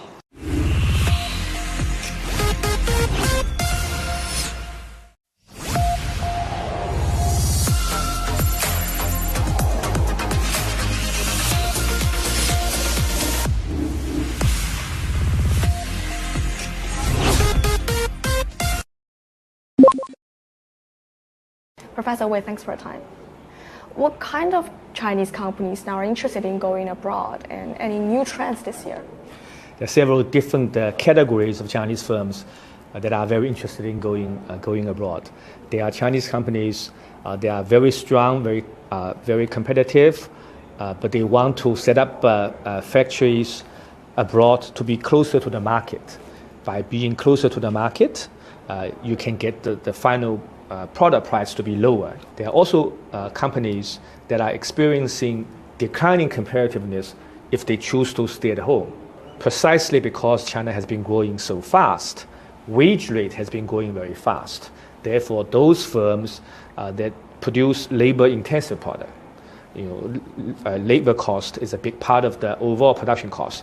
Those products are no longer competitive when compared to similar products produced in Bangladesh, Vietnam, and India, because those countries have much lower wage rate. For those Chinese firms, one way to maintain their competitiveness is by moving their factories to those countries that have much lower labor costs. You can take advantage of cheap labor locally, together with better management, better technology of the Chinese companies. This combination allows those firms to maintain their global competitiveness. So that's another reason to go abroad. Companies from which industries tend to go abroad currently, and what are the most desired destinations? So these two examples I give you correspond to very different industries.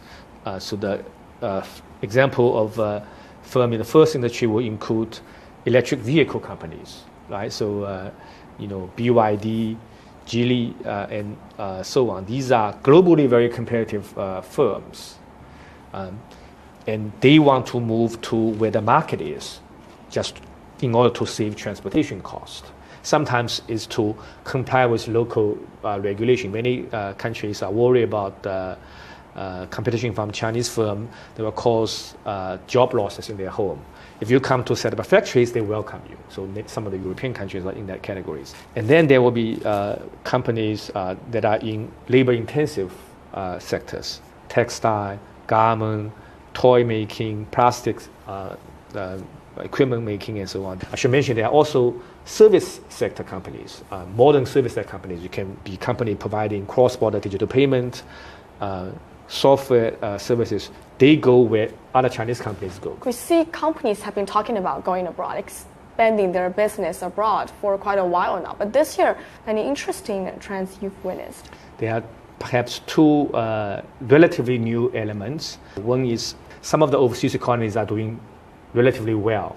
The other is the geopolitics. So many of the foreign countries are erecting politics-motivated trade barriers. So, U.S., for example, say we don't want to see certain products coming from China directly. One way to respond to that kind of geopolitical factor is to set up factories in third countries. I assume you've been working with a lot of companies, a lot of Chinese companies who plan to go abroad. Are you now traveling more frequently to overseas countries? I travel quite a bit, not just for talking to companies, but including visiting companies, talking to companies as well. What are the most frequently asked questions currently? Well, there are questions asked by the companies. There are also questions asked by the host countries. Companies want to know, what exactly are the opportunities? How does a particular host country work? Right? So, what are the unknown risks? Other countries are also trying to figure out appropriate policies. Many countries tend to think that importing from China or welcoming Chinese firms to invest in their country is more beneficial than buying products directly from China, because buying product directly from China often means displacing their domestic firms, creating job losses for them, whereas welcoming Chinese firms to their country means creation of jobs, and that's good for them. So many governments take that kind of views. There are exceptions. At the moment, the United States is the one exception. So they are much less receptive to Chinese companies going to US than 30 years ago, when their view towards Japanese firms were more receptive. But there are plenty of countries in the world that they are generally welcoming foreign firms coming to their countries. So there are a lot of opportunities from that point of view. So when do you think we can start to see more Chinese companies be large multinationals? We're already seeing many very large multinational firms. We're going to see more for sure. Yeah. Like in the next decade? Sure. By the end of next decade, we're going to see many globally large, well-known Chinese companies. Professor Wei, thanks for your time. You're very welcome. Thank you.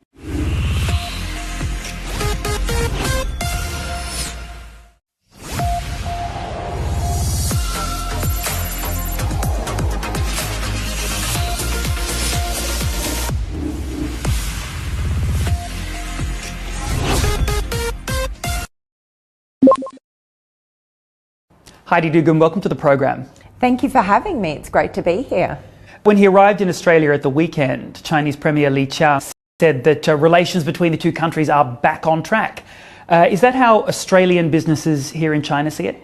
Yeah, absolutely. When we're trying to build our business in China and Shanghai specifically, we are looking to the government and the dialogue that they're having. So from last year with our Prime Minister coming to China and now Premier Li Qiang going to Australia, it just is that encouraging step that we're taking note of to recommit into the market and to really sort of sharpen the sword with the two markets. Now, there were significant trade barriers in place for a little while, tariffs particularly on agricultural and mining products coming to China from Australia. How are Australian businesses responding now that those are mostly gone? Yeah, the recovery of coal, cotton, barley has been very encouraging for us, and it's a step in the right direction. For any business in a foreign market, what we look to is the support from that local government and also the consistency of that support. So we're really confident that that will move in the right direction. And I think the thing is really important to say that the removal of these tariffs benefits both countries. And when we can find that win-win situation benefits both countries, it's most likely to move in the right direction. So we're all very hopeful. Now, China and Australia signed a series of memoranda of understanding, MOUs, on a number of things. Free trade, climate, education were on the list. But how significant is it that, at least sort of from my reading of it, dialogue was sort of put front and centre on those MOUs? I think the dialogue is where everything starts, and we've seen so many more delegations, interestingly, a lot from China going to Australia, and then also the reciprocal of Australian companies coming to China. The more that happens, the more dialogue that happens, what we see is businesses improve, we overcome challenges, but also we see new opportunities. We're now seeing new opportunities in areas that perhaps different from the agriculture, the food, the beverage. We're now seeing it in medical and especially also in green energy. I suppose one of the most widely reported things to come out of the trip that Premier Li made to Australia is the introduction of this visa-free policy for Australian travellers coming to China. Is that going to make it easier for Australian businesses to do business here? What this means is that businesses can make decisions very quickly, they can act on them, they can come into the country. The more that we have senior leaders coming into China, the more they understand the market, the more they understand culture. But really, it means they get the most up-to-date information. You can't get that if you're sitting back in Australia.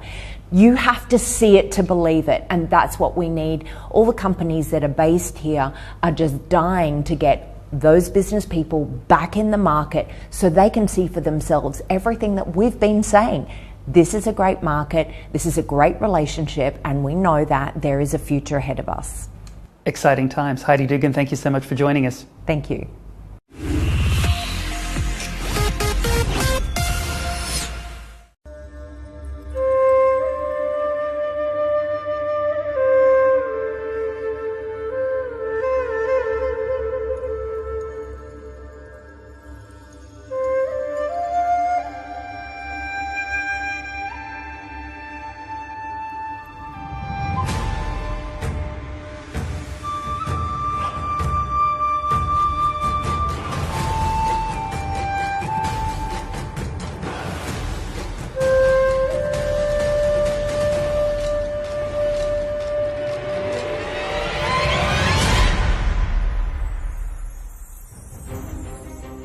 大家好，我是星之使者悠悠龙，快跟随我一起来一场畅快的星际之旅吧！3、2、1，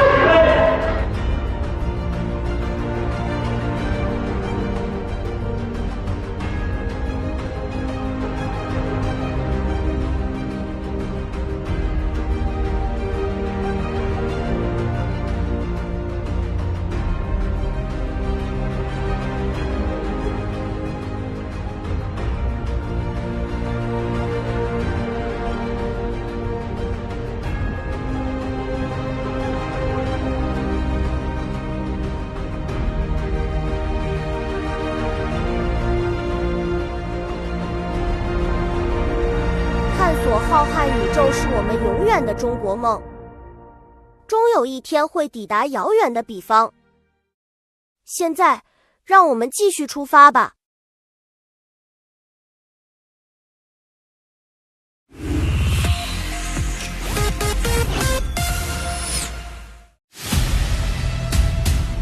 东盟分别与中国、韩国和日本。美国联邦政府关门。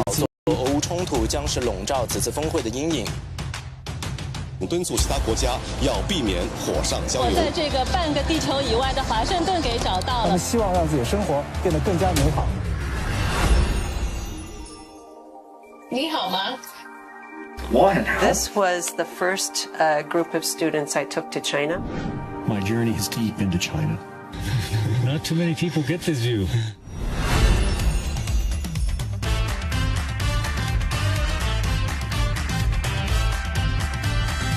very inspiring to look at.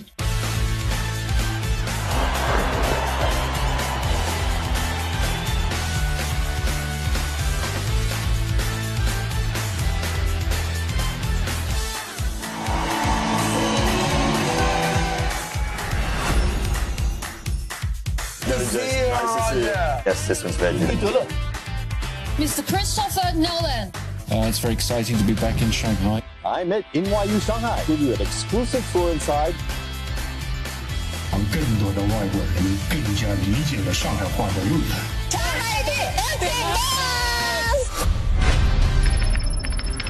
一些“一带一路”倡议，大家可以看一下，我们这儿有2个小脚架，中国制造，搭载着天河和金仓的长征5号 B 遥2运载火箭，从这里点火起航。First villages in the city to be renovated as 高士比的语言标准。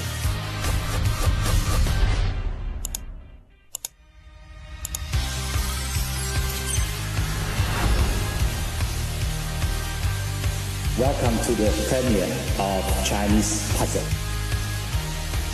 Learning the differences. 对我佩服，但月光下却依然害怕自己退步。你别。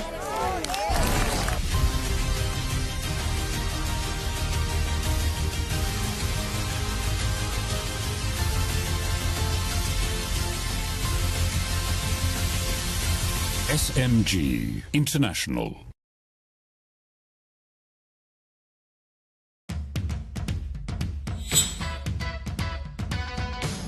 Huangpu Marathon combines the International Roller Skating Marathon Tour. Regarde, cet événement a l'air génial. Oui, et Shanghai est juste magnifique. Ça me donne vraiment envie d'y participer.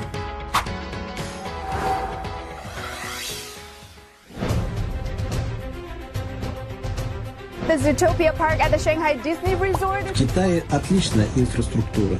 Путешествовать очень удобно. Время планировать поездку в Китай.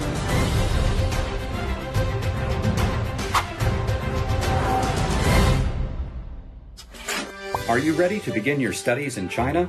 I've already begun learning Chinese. You can learn by following the Shanghai Eye 24-hour live stream. 和中国的天空，我们在同一天打天下。在世界的东边，有个文明古国，它叫中国。Like, it blows my mind.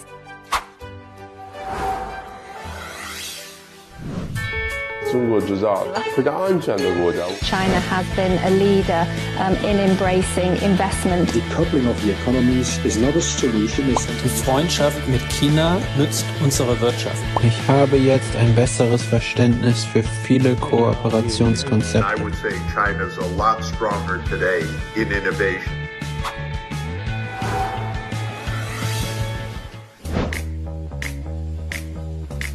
You should really check out these explanatory reports. Joe Biden's official presidential car is Cadillac One, otherwise known as the Beast. So is its Chinese counterpart the Beauty? How big is a gram of gold? In this incident, one could understand this as Western bias. Wow, China is so different from what I imagined. Yes, we should understand China from multiple perspectives.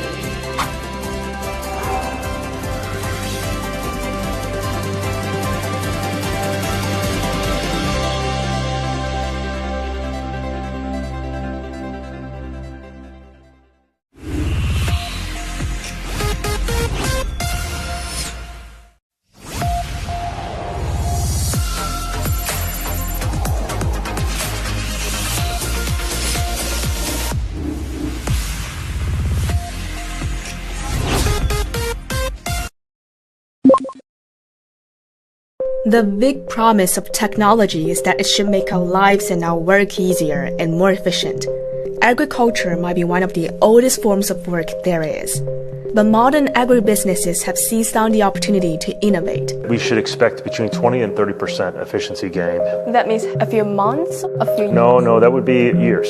He's talking specifically about the R&D cycle. We are seeing a shortened innovation cycle today. Not only shortened, but a higher quality. Jeff Rowe is the CEO of the Syngenta Group.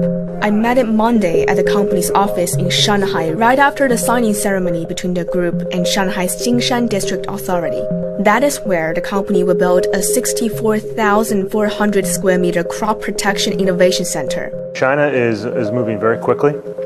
I think the innovation that we're seeing not only in the traditional chemistry, biotechnology, plant breeding, but also in new areas like artificial intelligence and digital are very exciting trends that are happening in China. With this new innovation center, what new business are going to conduct in China and even around the world? Well, this new innovation center is really, again, about plugging into the global network that we have. So we have, for crop protection, we have an innovation center today in Switzerland. We have another major one in the UK. And we have smaller innovation centers around the world. So what this does is it creates another big hub for us, another big base. And I think very importantly, it also allows us to perhaps expand the ecosystem, expand the partnerships that we have.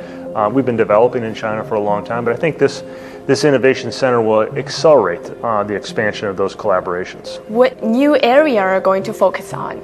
We're going to be focused on all sorts of innovation. I would say that rice innovation is one of the big areas, not the only area, but one of the big areas that this innovation center would be focused on. Now we see it's a bit of a time for AI development. Do you think AI will bring another breakthrough or even transformation to the agriculture industry?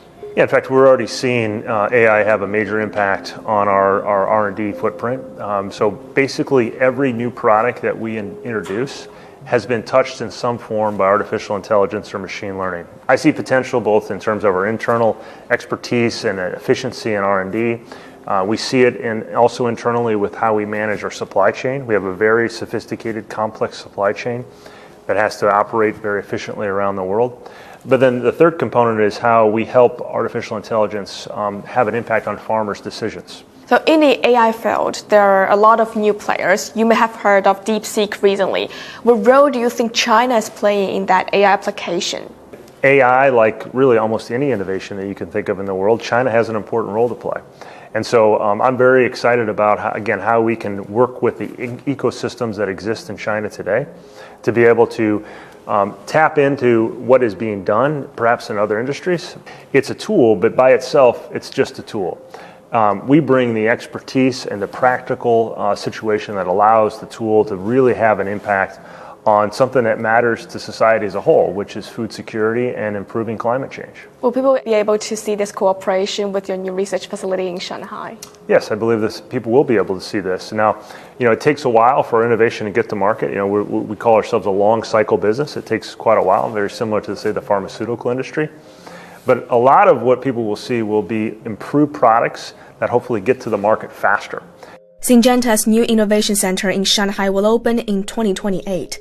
It's just one of the big-name companies which have confirmed their new investments in Shanghai since the start of the year. German optics giant Zeiss announced that it will purchase land in the China-Shanghai Pilot Free Trade Zone to build an integrated campus. Toyota Motor Corp said it will establish a new wholly owned company in Jingshan district in Shanghai to develop and produce EVs and batteries.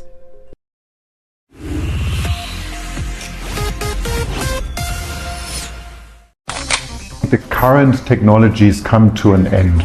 The semiconductor industry is facing some major technological evolutions brought on by the demands of artificial intelligence. Modern AI tools require a lot of computing power, which consumes a lot of energy.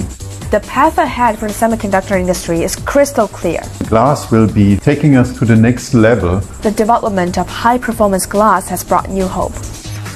We are transitioning into the post-Moore era where, making tinier and tinier structures on silicon is getting more and more difficult. We're reaching the physical limits, and also it's getting more and more expensive.